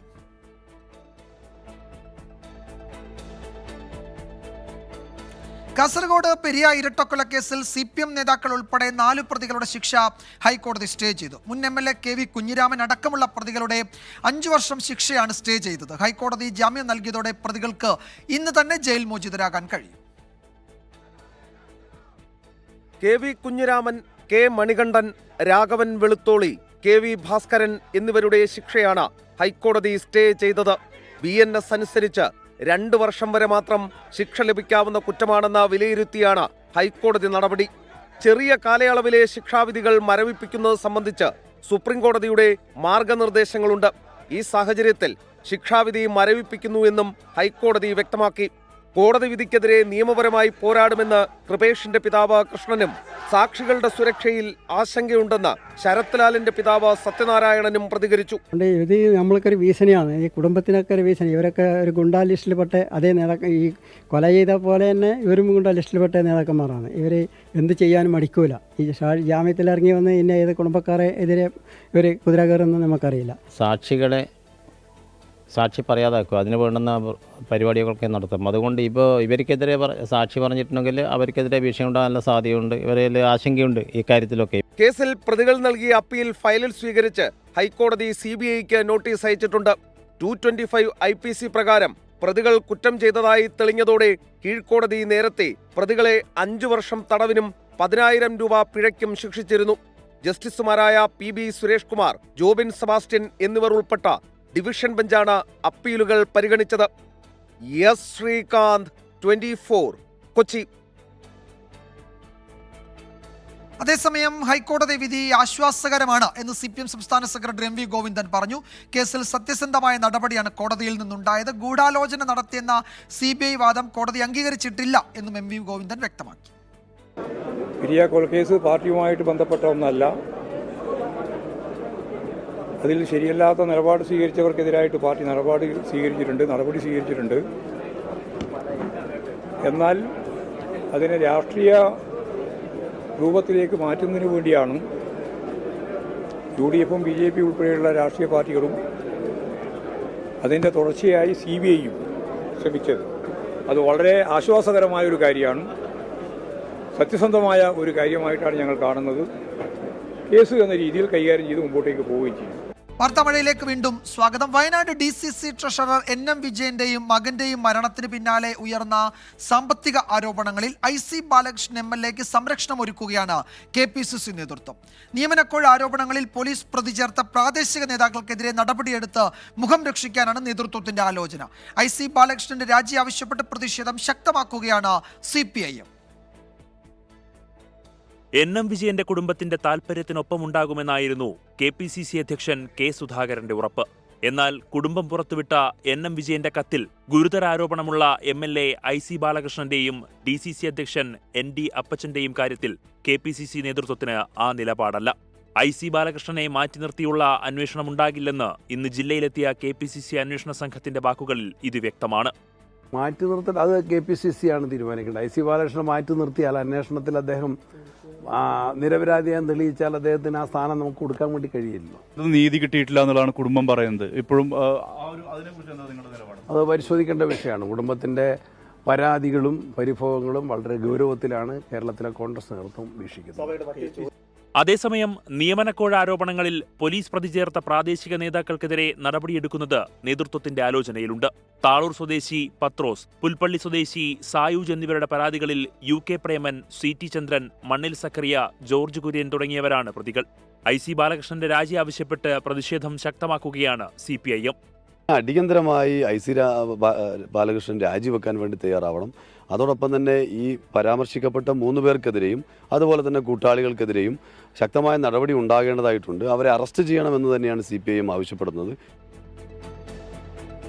ഇപ്പോൾ DCC ട്രഷററായിരുന്ന NM വിജയന്റെ വീട് KPCC ഉപസമിതി അംഗങ്ങൾ സന്ദർശിക്കുകയാണ്. ആ കുടുംബത്തിൽ നിന്ന് വിവരങ്ങൾ ശേഖരിക്കുകയും അവർക്ക് പറയാനുള്ളത് കേൾക്കുകയും ചെയ്യുമെന്നാണ് നേതാക്കൾ അറിയിച്ചത്. സുർജിത്ത് അയ്യപ്പത്ത് വിവരങ്ങൾ നൽകും വയനാട്ടിൽ നിന്ന്. സുർജിത്ത്, കുടുംബാംഗങ്ങൾക്ക് ഈ വിഷയത്തിൽ വലിയ പരാതിയുണ്ട്. കോൺഗ്രസ് നേതൃത്വം അവരെ പരിഗണിച്ചില്ല, അവഗണിച്ചു, ആരോപണങ്ങൾ കേൾക്കാൻ പോലും തയ്യാറായില്ല തുടങ്ങിയ ഗൗരവമുള്ള പരാതികളുണ്ട്. അതിനിടെയാണ് ആ വീട്ടിലേക്ക് നേതാക്കൾ എത്തുന്നത്. എന്താണ് വിവരങ്ങൾ? വിജയകുമാർ, NM വിജയന്റെ മരണത്തിന്റെ ശേഷം ഇവിടേക്ക് ഒരു നേതാവ് പോലും തിരിഞ്ഞു നോക്കിയില്ല, ഒരു ഫോൺ കോൾ പോലും ഉണ്ടായില്ല എന്നുള്ളതാണ് മകൻ വിജേഷും ഒപ്പം തന്നെ മരുമകൾ പത്മജയും ആരോപിക്കുന്നത്. ഇതുമായി ബന്ധപ്പെട്ട് 10 ദിവസത്തിന് ശേഷമാണ് ഇവർ ആ കത്തും അതോടൊപ്പം തന്നെ ഈ ആത്മഹത്യാ കുറിപ്പും പുറത്തുവിടുന്ന സാഹചര്യം ഉണ്ടായത്. ഇതിനു മുമ്പ് NM വിജയൻ എഴുതിയതുപോലെ തന്നെ, വിജയൻ എഴുതി വെച്ചതുപോലെ തന്നെ ഇവർ കോൺഗ്രസ് നേതാക്കളെ കാണിച്ചു. അതായത് KPCC പ്രസിഡന്റിനെയും ഒപ്പം തന്നെ VD സതീശനെയും നേരിട്ട് ചെന്ന് കാണിച്ചു. പക്ഷേ അവർ രണ്ട് ഭാഗത്തു നിന്നുള്ള സമീപനം അത്ര സുഖകരമായ സമീപനമായിരുന്നില്ല എന്നുള്ളത് കുടുംബം കുറ്റപ്പെടുത്തുന്നു. VD സതീശൻ ഗുരുതരമായ ആക്ഷേപമാണ് കുടുംബത്തിനെതിരെ ഉന്നയിച്ചത്. CPMന്റെയും അതോടൊപ്പം തന്നെ BJPയുടെയും ചില സ്വാധീനം ഇവർക്ക് പിറകിലുണ്ട് എന്നുൾപ്പെടെയുള്ള ആക്ഷേപങ്ങൾ ഉന്നയിച്ചു. മാത്രമല്ല തന്നെ ഭീഷണിപ്പെടുത്തുന്ന സ്വരത്തിൽ അവർ സംസാരിച്ചു എന്നുള്ള തരത്തിലുള്ള പ്രതികരണം VD സതീശന്റെ ഭാഗത്തു നിന്ന് ഉണ്ടായി. അതോടൊപ്പം തന്നെ K സുധാകരൻ ആ കത്ത് വായിച്ചു നോക്കാൻ പോലും അല്ലെങ്കിൽ കുറിപ്പ് വായിച്ചു നോക്കിയില്ല എന്നുള്ള പ്രതികരണമാണ് K സുധാകരന്റെ ഭാഗത്ത് വന്നത്. ഇത്രയും ഗുരുതരമായ കത്ത്, ഗുരുതരമായ ആക്ഷേപങ്ങളുള്ള കത്ത്, അതിനകത്ത് പോലും ഒരു കൃത്യമായ നിലപാട് എടുക്കാൻ വേണ്ടി സംസ്ഥാന നേതൃത്വം തയ്യാറായില്ല എന്നുള്ളതാണ് വ്യക്തമാവുന്നത്. അതേ തുടർന്ന് തന്നെയാണ് ഇത്തരത്തിലൊരു അന്വേഷണ സംഘത്തെ നിയോഗിക്കാൻ വേണ്ടി തീരുമാനിച്ചിട്ടുള്ളത്. ഇതുമായി ബന്ധപ്പെട്ടുള്ള അന്വേഷണമാണ് തിരുവഞ്ചൂർ രാധാകൃഷ്ണന്റെ നേതൃത്വത്തിലുള്ള സംഘം നടത്തുന്നത്. ഇന്ന് രാവിലെ DCC ഓഫീസിൽ എത്തി അവർ വിശകലനം നടത്തി. ഇതുമായി ബന്ധപ്പെട്ട വിശകലനം നടത്തി. IC ബാലകൃഷ്ണനെ മാറ്റി നിർത്തിക്കൊണ്ടുള്ള ഒരു അന്വേഷണമല്ല എന്നുള്ളതാണ്. എല്ലാവരെയും കേൾക്കുമെന്നുള്ള തരത്തിലുള്ള നിലപാടാണ് സ്വീകരിച്ചത്. ഇതിന്റെ ഭാഗമായാണ് ഇപ്പോൾ ഈ 4 അംഗ സമിതി. മറ്റ് DCC നേതാക്കൾ ആരും തന്നെയില്ല. അവർ വീട്ടിലേക്ക് എത്തി ഇപ്പോൾ കുടുംബാംഗങ്ങളുമായി വിശദമായി സംസാരിക്കുകയാണ്. അവരുടെ വിശദമായ മൊഴി ഉൾപ്പെടെയുള്ള എന്തായാലും ആ കുടുംബാംഗങ്ങൾക്ക് പറയാനുള്ളത് കോൺഗ്രസ് നേതാക്കൾ 4 അംഗ സമിതി ഇപ്പോൾ കേൾക്കുകയാണ്. അതിനുശേഷം എന്തെങ്കിലും കൂടുതൽ പ്രതികരണങ്ങൾ ഉണ്ടാകുമോ എന്ന് നമുക്ക് പരിശോധിക്കാം. സുർജിത്ത് അയ്യപ്പത്താണ് വിവരങ്ങൾ നൽകിയത്. UDF പ്രവേശനം ലക്ഷ്യമിടുന്ന PV അൻവറിന് മുന്നിൽ മുന്നണിയുടെ വാതിൽ ഉടൻ തുറന്നേക്കില്ല. മുസ്ലിം ലീഗ് നേതാക്കളുമായുള്ള കൂടിക്കാഴ്ചയ്ക്ക് പിന്നാലെ തിരുവനന്തപുരത്തെത്തിയ PV അൻവറിന് മുതിർന്ന നേതാക്കളെ കാണാൻ കഴിഞ്ഞില്ല. PV അൻവറിനെ മുന്നണിയിലേക്ക് എടുക്കുന്നത് ഗുണം ചെയ്യില്ല എന്ന അഭിപ്രായം കോൺഗ്രസിലെയും UDFിലെയും ചില നേതാക്കൾ ഉയർത്തുന്നുമുണ്ട്. വനംവകുപ്പ് ഓഫീസ് അടിച്ചു തകർത്ത കേസിൽ അറസ്റ്റിലായതോടെ PV അൻവറിനോടുള്ള UDFിന്റെ സമീപനം മാറിയിട്ടുണ്ട്. എന്നാൽ അത് മുന്നേ പ്രവേശനത്തിലുള്ള വാതിൽ തുറക്കലല്ല. അൻവറിന്റെ രാഷ്ട്രീയ നിലപാടിലും നിയന്ത്രണമില്ലാത്ത പ്രതികരണ രീതിയിലും ഇപ്പോഴും സംശയമുള്ളതാണ് കാരണം. മലബാറിലെ DCCകളും നേതാക്കളും അൻവറിന് എതിരാണ്. ഓഫീസ് അതിക്രമിച്ച് കയറി അവിടെ ബഹളം ഉണ്ടാക്കി എന്നതിൻ്റെ പേരിൽ ഒരു UDFിലേക്ക് എടുക്കേണ്ട ആവശ്യമുണ്ടെന്ന് തോന്നുന്നില്ല. രാഷ്ട്രീയ പ്രതികരണങ്ങളിൽ മിതത്വം പാലിക്കാത്ത PV അൻവറിനെ കൂടെ ചേർക്കുന്നത് ഭാവിയിൽ ബാധ്യതയായി മാറുമോ എന്ന ആശങ്കയുമുണ്ട്. അൻവർ ഇപ്പോൾ ഉയർത്തിയ ചില പ്രശ്നങ്ങളോട് നമുക്ക് യോജിപ്പുണ്ട്. പക്ഷെ മുന്നണിയിൽ എടുക്കണോ വേണ്ടയോ എന്നുള്ള കാര്യത്തിൽ അത് ചർച്ച വേണ്ടി വരും. മുസ്ലിം ലീഗാണ് PV അൻവറിന്റെ മുന്നേ പ്രവേശനത്തോട് താല്പര്യം കാട്ടുന്നത്. മലപ്പുറത്തെ രാഷ്ട്രീയമാണ് ഇതിന് കാരണം. എന്നാൽ ഏറനാട് നിലമ്പൂർ മേഖലയിൽ ലീഗ് നേതാക്കൾക്ക് അൻവറിനോട് അത്ര മമതയില്ല. മുന്നണി വിപുലീകരണം UDF ഒന്നിച്ചാലോചിക്കണ്ടേ? ലീഗിന്റെ നിലപാട് ഞങ്ങളോട് ചോദിക്കുമ്പോഴല്ലേ പറയാൻ പറ്റുള്ളൂ. ഞങ്ങളോട് UDF അതിനെ പറ്റി ചോദിച്ചിട്ടില്ല. നാളെ ഉച്ചയ്ക്ക് കോൺഗ്രസ് ഭാരവാഹി യോഗം ചേരുന്നുണ്ട്. അൻവർ വിഷയത്തിൽ ചർച്ചയ്ക്ക് സാധ്യതയില്ലെങ്കിലും എതിർപ്പ് ഉന്നയിക്കപ്പെട്ടേക്കും. 24 തിരുവനന്തപുരം. കേരള കോൺഗ്രസ് എമ്മിന്റെ UDF പ്രവേശന ചർച്ചകളെ തള്ളുകയാണ് കേരള കോൺഗ്രസ് ജോസഫ് വിഭാഗം. UDFിൽ ഒരു ചർച്ചയും നടന്നിട്ടില്ലെന്ന് മോൻസ് ജോസഫ് MLA 24നോട് പറഞ്ഞു. UDF ശക്തമാണെന്നും ഇപ്പോൾ ആരെയും തിരിച്ചു കൊണ്ടുവരേണ്ട ആവശ്യമില്ല എന്നുമാണ് ജോസഫ് വിഭാഗത്തിന്റെ നിലപാട്. ജോസ് കെ മാണി വിഭാഗത്തെ തിരികെ UDF-ലെത്തിക്കാൻ കോൺഗ്രസും മുസ്ലിം ലീഗും നീക്കങ്ങൾ നടത്തുന്നു എന്നാണ് വാർത്തകൾ പ്രചരിക്കുന്നത്. എന്നാൽ ഇതിനെ അപ്പാടെ തള്ളുകയാണ് കേരള കോൺഗ്രസ് ജോസഫ് വിഭാഗം. ഒരു ചർച്ചയും നടന്നിട്ടില്ല എന്ന് തന്നെയാണ് ഇവർ പറയുന്നത്. മുന്നണി വിട്ടവരെ തിരിച്ചു കൊണ്ടുവരണമെങ്കിൽ അക്കാര്യം UDF-ൽ ആദ്യം ചർച്ച ചെയ്യും. നിലവിൽ അങ്ങനെയൊരു കാര്യം നടന്നിട്ടില്ലെന്ന് മോൻസ് ജോസഫ് 24-നോട് പറഞ്ഞു. UDF-ലേക്ക് മറ്റ് കക്ഷികൾ ഏതെങ്കിലും കക്ഷി വരുന്നതിനെക്കുറിച്ച് ഒരു ചർച്ചയും ഇതുവരെ നടന്നിട്ടില്ല. UDF-ൽ നിന്ന് വിട്ടുപോയ ആളുകൾ തിരിച്ചു വരണമെങ്കിൽ അല്ലെങ്കിൽ അങ്ങനെയുള്ള കാര്യങ്ങളുണ്ടെങ്കിൽ അത് സ്വാഭാവികമായിട്ടും UDF-ൽ ഈ വിഷയം ചർച്ചയ്ക്ക് വരേണ്ടതാണ്. UDF-ലേക്ക് മടങ്ങില്ലെന്ന് കഴിഞ്ഞ ദിവസം ജോസ് കെ മാണി ആവർത്തിച്ചിരുന്നു. UDF-ലെ കലഹം മറയ്ക്കുന്നതിനു വേണ്ടി ചിലർ നടത്തുന്ന നീക്കമാണെന്നാണ് കേരള കോൺഗ്രസ് എമ്മിന്റെ വിലയിരുത്തൽ. തദ്ദേശ സ്വയംഭരണ തെരഞ്ഞെടുപ്പിന് മുൻപ് തന്നെ കേരള കോൺഗ്രസിന് UDF-ലെത്തിക്കാനുള്ള നീക്കങ്ങൾ നടക്കുന്നു എന്നാണ് വാർത്തകൾ പ്രചരിക്കുന്നത്. സഭാ നേതൃത്വം ഇക്കാര്യത്തിൽ ഇടപെടൽ നടത്തിയിട്ടുണ്ടെന്നും സൂചനയുണ്ട്. 24 കോട്ടയം.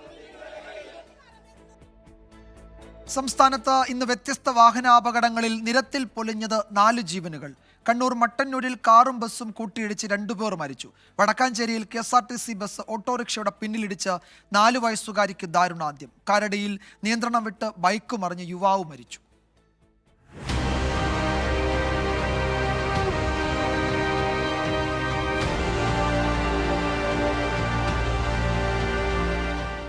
കർണാടക രജിസ്ട്രേഷനിലുള്ള കാർ ഇരിട്ടിയിൽ നിന്ന് തലശ്ശേരിയിലേക്ക് പോകുമ്പോഴാണ് സ്വകാര്യ ബസ്സുമായി കൂട്ടിയിടിച്ചത്.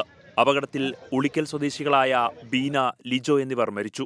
പരിക്കേറ്റ ഒരാളുടെ നില ഗുരുതരമായി തുടരുന്നു.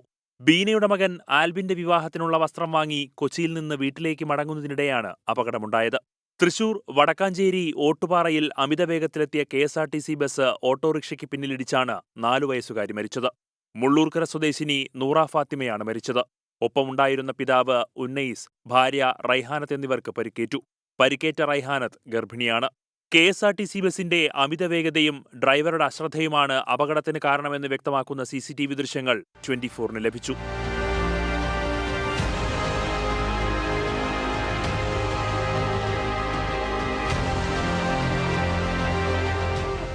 എറണാകുളം കാലടിയിൽ നിയന്ത്രണം വിട്ട ബൈക്ക് കാനയിലേക്ക് മറിഞ്ഞ് മാണിക്യമംഗലം സ്വദേശി അനിൽകുമാർ മരിച്ചു. പാലക്കാട് മണ്ണാർക്കാട് സ്കൂൾ ബസും സ്വകാര്യ ബസും കൂട്ടിയിടിച്ച് പൊമ്പ്ര PPTM HSS-ലെ 4 വിദ്യാർത്ഥികൾക്ക് പരിക്ക്. ആരുടെയും പരിക്ക് ഗുരുതരമല്ല. എറണാകുളം പറവൂരിൽ സ്വകാര്യ ബസ് മരത്തിലിടിച്ച് 20 പേർക്ക് പരിക്കേറ്റു. അപകടത്തിൽ പരിക്കേറ്റവരെ ആശുപത്രിയിൽ പ്രവേശിപ്പിച്ചു. വിവിധ ബ്യൂറോകൾക്കൊപ്പം 24 കൊച്ചി. മലപ്പുറം തിരൂർ പുതിയങ്ങാടിയിൽ ആണ്ടുനേർച്ചയ്ക്കിടെ ആന ഇടഞ്ഞ പാക്കത്ത് ശ്രീകുട്ടൻ എന്ന ആന തൊട്ടടുത്തുണ്ടായിരുന്നയാളെ തുമ്പിക്കൈ കൊണ്ട് ചുഴറ്റിയെറിഞ്ഞു.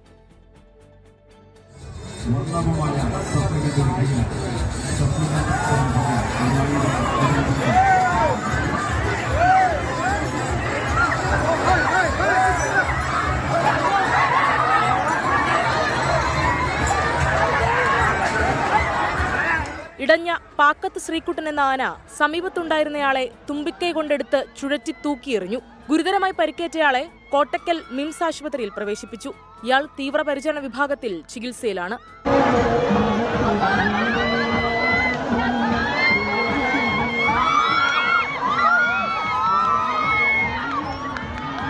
രാത്രി 1 മണിയോടെ ഇടഞ്ഞ ആനയെ 1:45-ഓടെയാണ് തളയ്ക്കാനായത്. ഫസ്റ്റിൽ ആനന്റെ ബാപ്പ പച്ച ഗ്രീൻ ഷർട്ട് ഇട്ട ആളാണ് ഫസ്റ്റിൽ അടിക്കുന്നത്. ഈ ആൾക്കാരല്ല. പിന്നെയാണ് രണ്ടാമത്തേലാണ് നമ്മളത്തെ ഫസ്റ്റ് വീഡിയോയിലാണ് ഈ ആളിട്ട് തൂക്കിയെറിയുന്നത്. തൂക്കിയ സ്പോട്ടിൽ അയാൾ വന്നു വീണത്. ഞങ്ങളാണ് എടുക്കുന്നത്. എടുത്തപ്പോൾ ശരിക്കും ഒമയ്ക്കുന്നുണ്ട്, ബ്ലഡ് കംപ്ലീറ്റ് ഒമയ്ക്കുന്നുണ്ട്. ചട്ടങ്ങൾ പാലിച്ചാണ് ആനയെ പങ്കെടുപ്പിച്ചതെന്ന് സംഘാടകർ അറിയിച്ചു. അക്രമത്തിന് പിന്നാലെ കളക്ടർ ഇടപെട്ട് ആനകളെ വിലക്കി. ഒരാഴ്ചയെ നടക്കുന്ന യാഹൂ തങ്ങൾ നേർച്ച ഇന്ന് പുലർച്ചെയാണ് സമാപിച്ചത്. 24 തിരൂർ. മകൻ ഉൾപ്പെട്ട കഞ്ചാവ് കേസിൽ പ്രതിഭ MLA-യുടെ നിലപാട് തള്ളി CPIM ആലപ്പുഴ ജില്ലാ സെക്രട്ടറി R. നാസർ. കേസിൽ എക്സൈസിന് തെറ്റുപറ്റിയെന്ന അഭിപ്രായമില്ല എന്ന് R. നാസർ വ്യക്തമാക്കി. എക്സൈസിനെതിരെ പ്രതിഭ പറയുന്നത് അവരുടെ അഭിപ്രായം മാത്രമാണ്. മകൻ തെറ്റ് ചെയ്തിട്ടില്ല എന്നാണ് പ്രതിഭ വിശ്വസിക്കുന്നതെന്നും R. നാസർ പറഞ്ഞു. രാഷ്ട്രീയ പക്വതയുടെ അല്ല ഒരമ്മ എന്ന രൂപത്തിൽ നമ്മൾ അതിനെ കാണിച്ചു. അവർ MLA മാത്രമല്ലല്ലോ, അവരൊരു അമ്മയാണ്, അവർക്കുള്ള ഏക മകനാണ്. ആ ഏക മകനുമായി ബന്ധപ്പെട്ടാണ് ഇങ്ങനൊരു പ്രശ്നം വന്നപ്പോൾ ഒരു അമ്മ എന്ന രൂപത്തിലേക്ക് സ്വാഭാവികമായിട്ട് അവരുടെ ഒരു പ്രതികരണം വന്നു. അതിനപ്പുറത്തോട്ട് വേറെ അതിനകത്തില്ല. ഒരു പ്രതികരണം അവർ സ്വാഭാവികമായിട്ട് പ്രതികരിക്കുമല്ലോ. അവർ അവരുടെ വിശ്വാസം ജീവൻ ആ കുട്ടി അങ്ങനെ ചെയ്തിട്ടില്ലെന്നാണ്. ചെയ്തിട്ടില്ല എന്നുള്ള രൂപത്തിൽ തന്നെയാണ് അവർ വിശ്വസിക്കുന്നത്. അപ്പോൾ അങ്ങനെ ഒരു കൂട്ടുകെട്ടിൽ പോയി ഇങ്ങനെ വന്നു കഴിഞ്ഞപ്പോൾ ഇങ്ങനെ കേസിലൊക്കെ പ്രതിയായി വന്നു കഴിഞ്ഞപ്പോൾ ഉണ്ടായ ഒരു അമ്മയെന്ന രൂപത്തിലേക്കുള്ള ഒരു സ്ത്രീയുടെ വേദനയാണ് അവരതിനകത്ത് വന്നത്. അതാണ് അവർ പ്രകടിപ്പിച്ചത്. രാഷ്ട്രീയ ഇപ്പോൾ പി കെ ശ്രീമതി കണ്ണൂരിൽ മാധ്യമങ്ങളെ കാണുന്നു. സെൻട്രൽ ജയിലിന് പുറത്ത് പെരിയ കേസിലെ പ്രതികളെ കണ്ടതിന് ശേഷമാണ് പ്രതികരണമെന്നാണ് കരുതുന്നത്. ആ രീതിയിൽ സംസാരിക്കാം. ഞങ്ങൾ സാധാരണ രീതിയിൽ മറ്റേ ഇതുമായി കേസുമായിട്ട് ബന്ധപ്പെട്ടിട്ടൊന്നും പ്രത്യേകിച്ചൊന്നും ഞാൻ ചോദിച്ചിട്ടില്ല, അവരോട്ട് പറഞ്ഞിട്ടില്ല.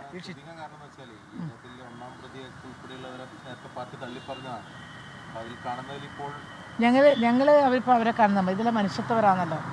നമ്മൾ പണ്ടത്തെ ജയിലിലല്ലോ ഇപ്പം നോക്കട്ടെ, ജയിലിൽ എന്തെല്ലാം മാറ്റങ്ങളാണ് വരുന്നത്.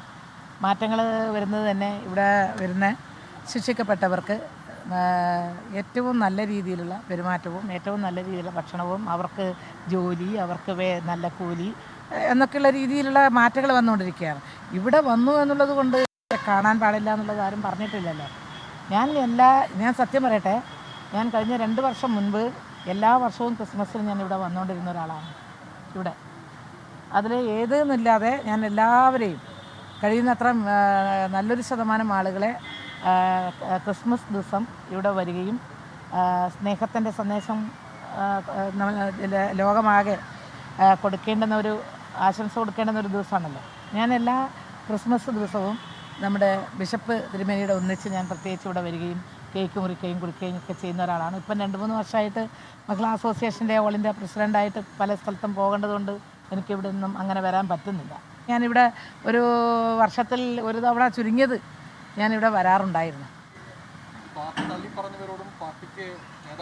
അതൊക്കെ ഇന്നലെ ഗോവിന്ദൻ മാഷ് ഇതുമായി ബന്ധപ്പെട്ടുകൊണ്ടുള്ള കാര്യങ്ങളെല്ലാം നിങ്ങളോട് സംസാരിച്ചിട്ടുണ്ട്. അത്തരത്തിലുള്ള രാഷ്ട്രീയ പ്രശ്നങ്ങളെല്ലാം സംസാരിച്ചിട്ടുണ്ട്.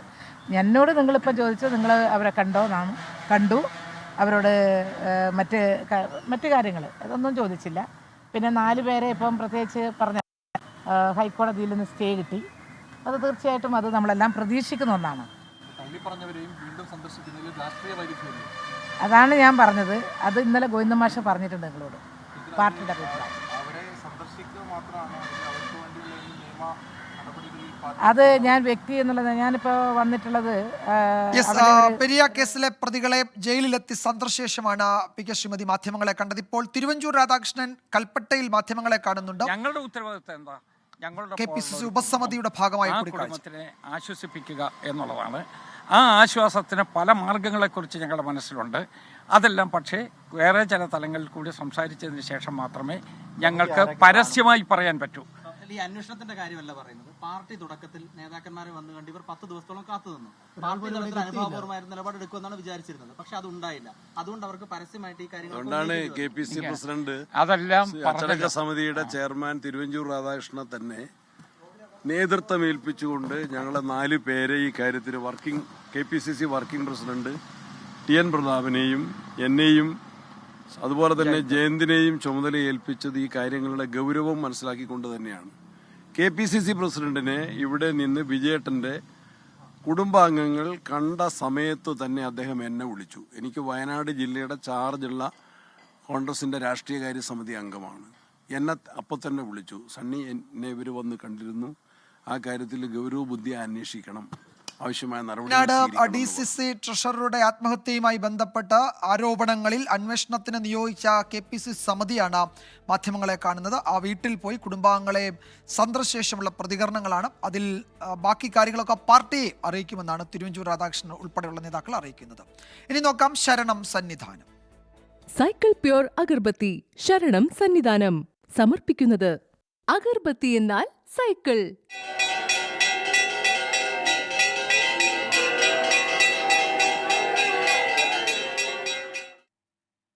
മകരവിളക്ക് ദർശനം സുഗമമാക്കാൻ കൂടുതൽ നിയന്ത്രണങ്ങളുമായി തിരുവിതാംകൂർ ദേവസ്വം ബോർഡ്. പമ്പയിലെ സ്പോട്ട് ബുക്കിംഗ് കേന്ദ്രങ്ങൾ ഉടൻ നിലയ്ക്കലിലേക്ക് മാറ്റും. തീർത്ഥാടകരുടെ സത്രത്തിൽ നിന്നുള്ള പ്രവേശന സമയവും പുനഃക്രമീകരിച്ചു.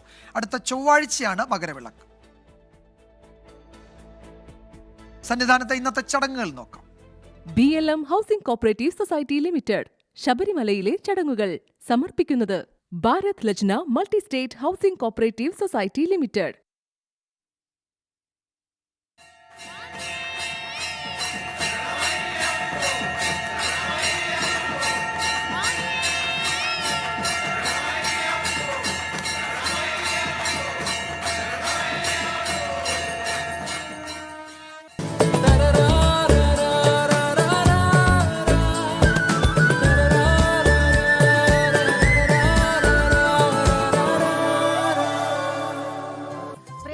പ്രേക്ഷകരെ, കലോത്സവ നഗരിയിലേക്ക് എല്ലാ പ്രേക്ഷകർക്കും സ്വാഗതം. അങ്ങനെ 63ാമത് സംസ്ഥാന സ്കൂൾ കലോത്സവത്തിന് തിരശ്ശീല വീഴുവാൻ ഇനി അല്പസമയം മാത്രമേ ബാക്കിയുള്ളൂ.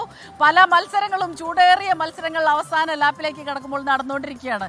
ചൂടേറിയ മത്സരം, ഇഞ്ചോടിഞ്ച് പോരാട്ടം അല്ലേ സ്മിത? നമ്മളിപ്പോ ഇങ്ങനെ ഇവിടെ നിൽക്കുമ്പോഴേ ഇവിടെ ഇങ്ങനെ കുറെ ആൾക്കാരൊക്കെ ഇരിക്കുന്നുണ്ട്. എന്തിനു വേണ്ടിയിട്ടാണ് കാത്തിരിക്കുന്നത്? സമാപന സമ്മേളനത്തിന് വേണ്ടിയിട്ട്. അപ്പം സമാപന സമ്മേളനത്തിൽ ആരൊക്കെയാണ് വരുന്നത് എന്നുള്ളതാണ് ഏറ്റവും പ്രത്യേകത. വളരെ പെട്ടെന്ന് നമ്മൾ ഈ അവസാനത്തെ പോയിന്റിനില്ല, പാലക്കാട് എത്തിയിരിക്കുന്നു മുന്നിൽ. നമുക്കറിയാലോ, ഇന്ന് രാവിലെ മുതൽ തൃശ്ശൂരാണ് മുന്നിലായിരുന്നത്, ഇപ്പോൾ പാലക്കാട്. പക്ഷേ ഒരൊറ്റ പോയിന്റിന്റെ വ്യത്യാസം, 986 പോയിന്റിന് പാലക്കാട് മുന്നിൽ ഇങ്ങനെ പോയിക്കൊണ്ടിരിക്കുന്നു. തൃശ്ശൂര് 985 പോയിന്റ്, കണ്ണൂരാണെങ്കിൽ 984 പോയിന്റ് ആണ്. പിന്നെ കോഴിക്കോടുണ്ട് 977. അപ്പൊ എപ്പോൾ വേണമെങ്കിലും ഇത് മാറി മറിയാം. ഇന്നലെ വൈകിട്ട് വരെ കണ്ണൂരായിരുന്നു മുന്നിൽ, ഇന്ന് രാവിലെ തൃശ്ശൂരായിരുന്നു മുന്നിൽ, ഇപ്പോൾ ഇതാ പാലക്കാട് മുന്നിൽ എത്തിയിരിക്കുന്നു. പാലക്കാട് 986 പോയിന്റ്, തൃശ്ശൂർ 985. അപ്പോൾ ഇഞ്ചോടിഞ്ച് എന്ന് പറഞ്ഞാൽ ഇതാണ് ഇഞ്ചോടിഞ്ച് മത്സരം. സമീപകാലത്തൊന്നും ഇത്തരത്തിൽ ഇങ്ങനെ നെക്ക് ആൻഡ് നെക്ക് മത്സരം വന്നിട്ടില്ല. കഴിഞ്ഞ വർഷം വന്നിട്ടുണ്ടായിരുന്നെങ്കിൽ പോലും ഇങ്ങനെ ഒരു പോയിന്റിന്റെ വ്യത്യാസത്തിൽ രാവിലെ ഉച്ചയ്ക്ക് അല്ലെങ്കിൽ മണിക്കൂർ ഇടവിട്ടിട്ട് മാറിയിട്ടില്ല എന്നുള്ളതാണ്. അപ്പോൾ എന്തായാലും പാലക്കാട് ഇപ്പം മുന്നിലുണ്ട്. അപ്പോൾ ഇനിയും കുറച്ചുകൂടി സമയമുണ്ട്. അപ്പീലുകളൊക്കെ അങ്ങനെ വന്നുകൊണ്ടേയിരിക്കും. സാംസ്കാരിക സമ്മേളനത്തിലുള്ള ഒരുക്കങ്ങൾ അവിടെ തുടങ്ങി കഴിഞ്ഞിരിക്കുന്നു. അപ്പം സാംസ്കാരിക ഒരുക്കം അല്ലെങ്കിൽ സമാപന സമ്മേളനം എന്ന് പറയുമ്പോൾ ഏറ്റവും അട്രാക്ഷൻ, നമുക്കറിയാം കഴിഞ്ഞ തവണ നമ്മളെ മമ്മൂക്ക വന്ന് തകർത്ത് പൊളിച്ചു പോയതാണ്. ഇത്തവണ വരുന്നത് ആസിഫ് അലിയും അതുപോലെ തന്നെ ടൊവിനോ തോമസുമാണ്. ഒപ്പം തന്നെ പ്രതിപക്ഷ നേതാവ് VD സതീശനും ഇത്തവണത്തെ സമാപന സമ്മേളനത്തിലുണ്ട്. അപ്പോൾ ഇപ്പം സമയം എത്ര ആയിട്ടുള്ളത്? 1:50 ആയിട്ടുള്ളൂ. 4 മണിക്കാണ് സമാപന സമ്മേളനം. അപ്പോൾ അതിനായിട്ട് ഇപ്പോഴേ ആളുകളൊക്കെ റെഡിയാണ്. അതെ, ഇപ്പോഴേ ആളുകൾ വന്നു തുടങ്ങിയിട്ടുണ്ട്. വൈകിട്ടാകുമ്പോഴേക്കും ഇവിടെ ഒന്നും നിൽക്കാൻ സ്ഥലം ഉണ്ടാവില്ല. ചേട്ടന്റെ പേരെന്താ? എൻ്റെ പേര് ദിലീപ്. എവിടുന്ന ചേട്ടാ? കോഴിക്കോട് നിൽക്കണ്ട, കോഴിക്കോട്ടുകാരുടെ ഒരു ആവേശം അത് പറഞ്ഞറിയിക്കേണ്ട വയ്യാട്ടോ. നമ്മൾ കഴിഞ്ഞതിന്റെ മുമ്പത്തെ കലോത്സവത്തിന് അത് കണ്ടതാ. ചേട്ടൻ ഇതിനു വേണ്ടി മാത്രം വന്നാണ്? അല്ല, അവിടെ നെയ്യാറ്റിൻകര വർക്ക് ചെയ്യുന്നതാണ്. അടിപൊളി. ചേച്ചി എങ്ങനെയുണ്ട് കലോത്സവം? നേരത്തെ വന്നോ അതോ ഇത് ഈ സാംസ്കാരിക സമ്മേളനത്തിന് മാത്രമാണോ? അല്ല, നേരത്തെ പ്രാവശ്യം വന്നു. എനിക്കൊരു കാര്യം പറയാനുണ്ട് സ്മിത. അവിടുന്ന് നേരത്തെ ഈ പാലക്കാട് എന്ന് പറഞ്ഞല്ലോ, അപ്പോൾ ഇവിടുന്ന് ഒരു പൊരിഞ്ഞ കയ്യടി കേട്ടിട്ടുണ്ടായിരുന്നു. ഒരു പക്ഷേ മത്സരം ഈ കപ്പ് കൊടുക്കുമ്പോൾ വലിയ കയ്യടി വരും ഈ ഭാഗത്തുനിന്ന് അല്ലേ? പാലക്കാട്ടിൻ്റെ BSS ഗുരുകുലം കടുത്ത അധ്വാനത്തോടെ 1ാം സ്ഥാനം കപ്പ് നേടിയിരിക്കുന്നത് ഉറപ്പാ. നിങ്ങൾ ഈ കപ്പ് കൊണ്ടുപോകും. കുട്ടികൾ അത്രയും ഹാർഡ് വർക്ക് ചെയ്ത് BSS ഗുരുകുലം മുന്നിൽ തന്നെ. പ്രിൻസിപ്പൽ സാർ ഭയങ്കര എൻജോയ് എഫ്രമാണ്. കുട്ടികളുടെ കൂടെ തന്നെ ഉണ്ട്. ഒരു പ്രിൻസിപ്പൾ ഇപ്പോൾ 4 ദിവസമായി 5 ദിവസമായി അധ്യാപകൻ അല്ല, ഞാനൊരു പാരൻസ് ആണ്. യെസ്. സുരേഷ്, എന്താ ചേച്ചി പാലക്കാട് ടീമാണോ? ഒരേ ടീം തന്നെയാണ്. അപ്പൊ അതാണ് ആ ചേട്ടന്റെ ഒരു എന്താ പറയാ, രക്തം തിളയ്ക്കുന്നു, ആവേശത്തിലാണ് നമ്മൾക്ക്. പക്ഷെ ആവേശം അല്ലേ? ആവേശം ആർക്കും. ഓക്കെ, അപ്പൊ നമുക്ക് ഇനി എന്തിനൊക്കെ പോകേണ്ടത്? കണ്ണൂർക്ക് പോകണം. പ്രജിന് അവിടെ കണ്ണൂർ ടീമിന്റെ ഒരു ആവേശം നമ്മൾ നേരത്തെ പറഞ്ഞല്ലോ, എപ്പോ വേണമെങ്കിലും മുന്നിലെത്താം. ഒരു പോയിന്റിന്റെ മാത്രം വ്യത്യാസത്തിലാണ് പോകുന്നത്. കണ്ണൂർ ടീമിന്റെ ആവേശവുമായി പ്രജിൻ സി കണ്ണൻ നമുക്കൊപ്പം. ഓക്കെ പ്രജിനെ, എന്തൊക്കെയാണ് കണ്ണൂരിന്റെ വിശേഷങ്ങൾ? എന്തൊക്കെയോ ചരിത്രങ്ങളൊക്കെ പറയാനുണ്ട്. പ്രജിൻ സി കണ്ണൻ. 63ാം സംസ്ഥാന സ്കൂൾ കലോത്സവം സമാപിക്കുമ്പോൾ ആരായിരിക്കും സ്വർണ്ണക്കപ്പ് ഉയർത്തുക? ആ നിർണായക ചോദ്യമാണ് ഈ മണിക്കൂറിൽ പ്രസക്തമാകുന്നത്. ഡിഫൻഡിംഗ് ചാമ്പ്യൻസ് കണ്ണൂർ ജില്ല ഒരിക്കൽ കൂടി ആ സ്വർണ്ണക്കപ്പ് കണ്ണൂരിലേക്ക് കൊണ്ടുപോകുമോ എന്ന ചോദ്യം ബലപ്പെടുന്നു. ശക്തമായ മത്സരം നടക്കുന്നു. തൃശൂർ ഒപ്പത്തിനൊപ്പമുണ്ട്, പാലക്കാടുണ്ട്, കോഴിക്കോടുണ്ട്. അങ്ങനെ ആരായിരിക്കും വിൻ ചെയ്യുക എന്ന് നിർണ്ണയിക്കപ്പെടുന്ന മണിക്കൂറുകളിലേക്ക് നമ്മൾ കടക്കുകയാണ്. എനിക്കൊപ്പം ഡിഫൻഡിംഗ് ചാമ്പ്യൻസ് കണ്ണൂർ ടീം ഇപ്പോൾ ഉണ്ട്. അപ്പോൾ എന്താണ് പ്രതീക്ഷകൾ? എത്രമാത്രമുണ്ട് പ്രതീക്ഷകൾ? ഇനിയുള്ള സാധ്യതകൾ എന്തൊക്കെയാണെന്ന് നമുക്ക് നേരിട്ട് ടീമിനോട് ചോദിക്കാം. നമസ്കാരം മാഷേ. അപ്പോൾ കണ്ണൂർ ജില്ലാ ടീം റെപ്രസെന്റ് ചെയ്യുന്ന ആൾക്കാരാണ് ഇതെല്ലാം. അപ്പോൾ ഇനി 10 ഇനങ്ങളാണ്. ആ 10 ഇനങ്ങളിലും കണ്ണൂർ ജില്ല മത്സരിക്കുന്നുണ്ട് എന്നുള്ളതാണ് ഏറ്റവും പ്രധാനപ്പെട്ട വിഷയം. തൃശ്ശൂർ 9 ഇനങ്ങളിൽ മാത്രമാണ്. അപ്പോൾ എന്താണ് പ്രതീക്ഷകൾ? എന്താണ് സാധ്യത? ഇപ്പോൾ കുട്ടികളും അധ്യാപകരും ഒക്കെ വലിയൊരു ആവേശത്തിൽ, നമ്മളൊക്കെ ഈ ഒരു ചെറിയൊരു അടുത്തൊരു സമയം എന്നുള്ള നിർണായകമായൊരു ഘട്ടമാണ്. തൃശ്ശൂർ, കണ്ണൂർ, അതുപോലെ തന്നെ പാലക്കാട് ഒപ്പത്തിനൊപ്പമാണുള്ളത്. 10 ഇനങ്ങളാണുള്ളത്. കണ്ണൂരിനെ സംബന്ധിച്ച് 10 ഇനങ്ങളിലും മത്സരിക്കുന്നു. നമ്മൾ 10 ഇനങ്ങളിലും എ ഗ്രേഡ് പ്രതീക്ഷിച്ചുകൊണ്ടാണ് നമ്മൾ മത്സര രംഗത്തുള്ളത്. തൃശ്ശൂരിനെ സംബന്ധിച്ച് 4 പോയിന്റ് അവർ മുന്നിൽ ഉണ്ടെങ്കിലും ഒരു ഐറ്റം ഇല്ല എന്നുള്ളത് അവർക്കത് 5 പോയിന്റ് കുറയും എന്നുള്ളതിൻ്റെ അടിസ്ഥാനത്തിൽ 1 പോയിന്റ് മുന്നിൽ വെച്ച് കണ്ണൂർ ഇപ്രാവശ്യവും കപ്പ് നേടും എന്നുള്ള ഉറച്ച പ്രതീക്ഷയിലും ആവേശത്തിലുമാണ് നമ്മൾ അധ്യാപകരൊക്കെ ഉള്ളത് അല്ലേ? അപ്പം അതാണ് 1 പോയിന്റെങ്കിലും വ്യത്യാസത്തിൽ കപ്പ് നേടും എന്ന പ്രതീക്ഷയാണ്. അത് തൃശ്ശൂരിന് 9 മത്സരങ്ങൾ മാത്രമേ ഉള്ളൂ എന്നുള്ളതാണ്. ഇപ്പോൾ ഇനിയുള്ള ഇനങ്ങൾ ഒന്നിപ്പം ഇംഗ്ലീഷ് സ്കിറ്റുണ്ട്, കേരള നടനമുണ്ട്, ഇതിലെല്ലാം കണ്ണൂർ ജില്ല പങ്കെടുക്കുന്നുണ്ട്. അപ്പോൾ കഴിഞ്ഞ വർഷവും ഇതേപോലെ ഒരു ഫോട്ടോ ഫിനിഷ് ആയിരുന്നു, ഓർക്കുന്നുണ്ടാവുമല്ലോ, എല്ലാ മീഡിയകളും ഇതുപോലെ കാത്തിരുന്നൊരു സമയം ഉണ്ടായിരുന്നു. അതുപോലെ ഒരു ഫോട്ടോ ഫിനിഷിലേക്ക് ഇത്തവണയും പോവോ? തീർച്ചയായും പോകും, ഒരു സംശയവും നിങ്ങൾക്ക് വേണ്ട. കഴിഞ്ഞ പ്രാവശ്യം നമ്മൾ 2 പോയിന്റിനാണ് കപ്പ് കൊണ്ടുപോയത്. അതേപോലെ തന്നെ 1-2 പോയിന്റിന് ഞങ്ങൾ കപ്പ് കൊണ്ടുപോകും. കണ്ണൂരിൽ നിന്ന് കൊണ്ടുവന്ന കപ്പ് തിരിച്ച് ഞങ്ങൾ കൊണ്ടുപോകും. നമ്മളെ 10 പരിപാടിയിലും നല്ല പെർഫോമൻസ് ആണ് കുട്ടികൾ കാഴ്ചവെക്കുന്നത്. അതിൽ മുഴുവനും എ ഗ്രേഡ് കിട്ടും, 50 പോയിന്റ് കിട്ടും. അതിനോടുകൂടി നമ്മൾ കപ്പും കൊണ്ടുപോകും, ഒരു സംശയവും വേണ്ട. അപ്പൊ അത് തന്നെയാണ് പ്രതീക്ഷ. ഇനിയിപ്പോൾ കഴിഞ്ഞ വർഷം അതായത് നിർണായകമായത് ഇംഗ്ലീഷ് സ്കിറ്റ് ആയിരുന്നു. ആ സ്കിറ്റിലെ പ്രകടനം അതായിരുന്നു കണ്ണൂർ ജില്ലയ്ക്ക് ഒരു പക്ഷേ ആ കപ്പ് നേടിക്കൊടുത്തെന്ന് പറയാം. അത് എഡു ടീമാണ് അല്ല, ആ ടീമിൽ നിന്ന് വന്ന സാറ് കൂടി ഉണ്ട്. പക്ഷെ അപ്പം ഇത്തവണ അവസാനത്തിനല്ല സ്കിറ്റ്, കുറച്ച് നേരത്തെ അത് ആണ്. അപ്പോൾ എങ്കിലും എന്താണ് കഴിഞ്ഞ വർഷവും ഇപ്പോഴും കമ്പയർ ചെയ്യുമെന്ന് തോന്നുന്നു? കഴിഞ്ഞ വർഷം നിർണായകമായിരുന്നു ഇംഗ്ലീഷ് സ്കിറ്റ്. കാരണം എടൂർ സ്കൂളിൻ്റെ സ്കിറ്റ് നടക്കുമ്പം വേദിയിൽ സമാപന സമ്മേളനം നടന്നുകൊണ്ടിരിക്കുകയാണ്. അപ്പോൾ ഈ സ്കിറ്റിൻ്റെ റിസൾട്ടിൽ നമുക്ക് എ ഗ്രേഡ് അല്ല എങ്കിൽ, എടൂർ സ്കൂളിന് എ ഗ്രേഡ് അല്ല എങ്കിൽ കപ്പ് കോഴിക്കോടിന് പോകുമായിരുന്നു. അതേസമയം നമുക്ക് എ ഗ്രേഡും അവർക്കും എ ഗ്രേഡ് ആണെങ്കിൽ 2 പോയിന്റിന് കണ്ണൂർ കപ്പ് നേടുമായിരുന്നു. അങ്ങനെ ഉദ്യോഗം നിറഞ്ഞൊരു അവസ്ഥയിലായിരുന്നു അങ്ങനെ കഴിഞ്ഞ വർഷം ഉണ്ടായിരുന്നത്. പക്ഷേ ഈ വർഷം അവസാന ദിവസമാണ് സ്കിറ്റ് നടന്നതെങ്കിലും രാവിലെ നടന്നു. അപ്പോൾ നമ്മുടെ പെർഫോമൻസ് നന്നായിരുന്നു. ഗ്രേഡ് പോകില്ല എന്നുള്ള ഉത്തമ വിശ്വാസത്തിലാണ് ഞങ്ങളുള്ളത്. അപ്പൊ ഇത്തവണയും കപ്പ് അങ്ങോട്ട് തന്നെയാണ്. അപ്പൊ നമ്മുടെ കുട്ടികളാണ് മെയിൻ സ്റ്റാർസ് എന്ന് പറയുന്നത്. അപ്പൊ ഇവരാണത് പറയേണ്ടത്. അപ്പൊ കപ്പ് റെഡിയാണോ ഇത്തവണ? ഒരേ ശബ്ദം പോരാ, കണ്ണൂർ കേൾക്കണം. ഒരു ആർപ്പോ വിളിച്ചു തന്നാല് ആർപ്പോ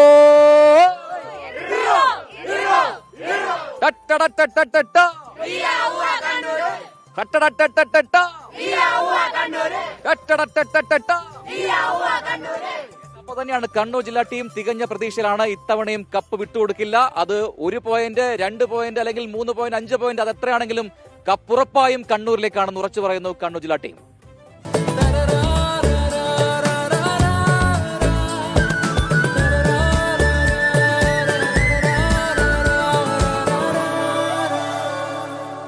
പ്രിയപ്പെട്ട പ്രേക്ഷകരെ, 63ാമത് കലോത്സവം, അതിന് ആര് കപ്പടിക്കുമെന്ന അവസാന ലാപ്പിലേക്ക് ആവേശത്തിന്റെ നിമിഷങ്ങളാണ്, ആകാംക്ഷയുടെ നിമിഷങ്ങളാണ്. നമ്മളിങ്ങനെ കാത്തിരിക്കുകയാണ്. അതാ കൂടുതൽ പേർ ഇങ്ങോട്ടേക്ക് എത്തി തുടങ്ങിയിരിക്കുന്നു. ഇവിടെ ഒരു കൊച്ചു മോളുണ്ട്, മുല്ലപ്പൂവൊക്കെ ചൂടി വന്നിരിക്കും. മോളുടെ പേരെന്താ? മിനിക. എവിടുന്നാ വന്നേ മോള്? കോഴിക്കോട്. എന്ത് പരിപാടിയാണോ വന്നേ? കലോത്സവം കാണാൻ ഇഷ്ടമാണോ ഇതൊക്കെ കാണാൻ? അങ്ങനെ കൊച്ചു കുട്ടികൾ ഉൾപ്പെടെ ഒരുപാട് പേരിങ്ങനെ വന്നുകൊണ്ടേയിരിക്കുകയാണ്. ഇനിയിപ്പോൾ കുറച്ച് സമയം കൂടി ഉള്ളൂ സാംസ്കാരിക സമ്മേളനത്തിന്. അതിനു മുൻപ് ഏറ്റവും പ്രധാനമായിട്ട് ആരാണ് കപ്പടിക്കുക അതറിയാൻ വേണ്ടി നമ്മളിരിക്കുന്നു. നമ്മൾ ഇനിയിപ്പോൾ ഇത്ര നേരം എൻ്റെ കൂടെ നിന്ന് ഷഹദിനെ കാണാനില്ല. ഞാൻ കുറേ നേരം അന്വേഷിച്ചു. അപ്പോഴാണ് പറയുന്നത് വൃന്ദവാദ്യം കേൾക്കാൻ പോയിരിക്കുകയെന്ന്. അപ്പോൾ ഷഹദ് അവിടെ എന്താ ചെയ്യുന്നതെന്ന് നോക്കാം. Shahad, where are you Shahad? Hello, നമസ്കാരം. ഇനി നമ്മൾ കാണാൻ പോകുന്നത് ഒരു അടിപൊളി മാസ് പെർഫോമൻസ് ആണ്. പെർഫോമൻസ് മാത്രമല്ല, കുറച്ച് സർപ്രൈസും ഒക്കെ ഇൻക്ലൂഡഡ് ആണ് ഈ പെർഫോമൻസിൽ. നമുക്കൊപ്പം ഉള്ളത് നല്ല കിടുക്കിലൻ പെർഫോമൻസ് കാഴ്ചവെക്കുന്ന തൃശ്ശൂരിൽ നിന്നുള്ള കുട്ടികളാണ്. സ്കൂളിന്റെ പേരെന്താ? യെസ്. അപ്പം നിങ്ങളെ ഈ മ്യൂസിക് പഠിപ്പിക്കുന്ന അധ്യാപകന്റെ വിദ്യാർത്ഥികൾ കഴിഞ്ഞ ദിവസം ഇവിടെ ഏതൊക്കെയോ ഐറ്റത്തിൽ മത്സരിച്ചിട്ടുണ്ടായിരുന്നു അല്ലേ? ഓക്കെ. അപ്പം നിങ്ങൾ എത്ര വർഷമായി ഇവിടെ വരുന്നു സംസ്ഥാന സ്കൂൾ കലോത്സവത്തിന്? ഞാൻ കഴിഞ്ഞ കൊല്ലം. നിങ്ങളെ ടീമോ, സ്കൂളിൽ നിന്നുള്ള ടീമോ? കഴിഞ്ഞ കൊല്ലം. ഓക്കെ. അപ്പൊ എന്തായാലും കഴിഞ്ഞ കുറെ അധികം വർഷങ്ങളായിട്ട് സംസ്ഥാന സ്കൂൾ കലോത്സവത്തിൽ സാന്നിധ്യം അറിയിക്കുന്ന സ്കൂളാണ്. അപ്പൊ നമുക്ക് ആദ്യം തന്നെ ഇവരുടെ ഒരു പവർഫുൾ പെർഫോമൻസ് കാണണം. അതിനുശേഷമാണ് ഞാൻ പറഞ്ഞിട്ടുള്ള സർപ്രൈസ്. അപ്പം പെർഫോമൻസിലേക്ക്.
ആയിട്ട് പോയതാണ് ഷഹദ് റഹ്മാൻ.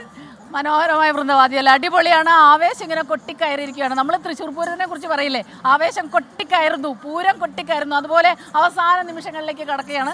നല്ല ആവേശത്തോടു കൂടിയാണ് നിൽക്കുന്നത്. നമ്മളെല്ലാം ഇത്ര ദിവസം ഇതിനു വേണ്ടിയാണ് കാത്തിരുന്നത്. ശരിക്കും പറഞ്ഞാൽ ആര് കപ്പടിക്കും, അതുപോലെ എല്ലാവരും ചേർന്നൊരു അടിച്ച് പൊളിക്കലാണ് അവസാന നിമിഷങ്ങളിൽ. ഇപ്പോൾ നമ്മൾ തൽക്കാലം വിട പറയുകയാണ്.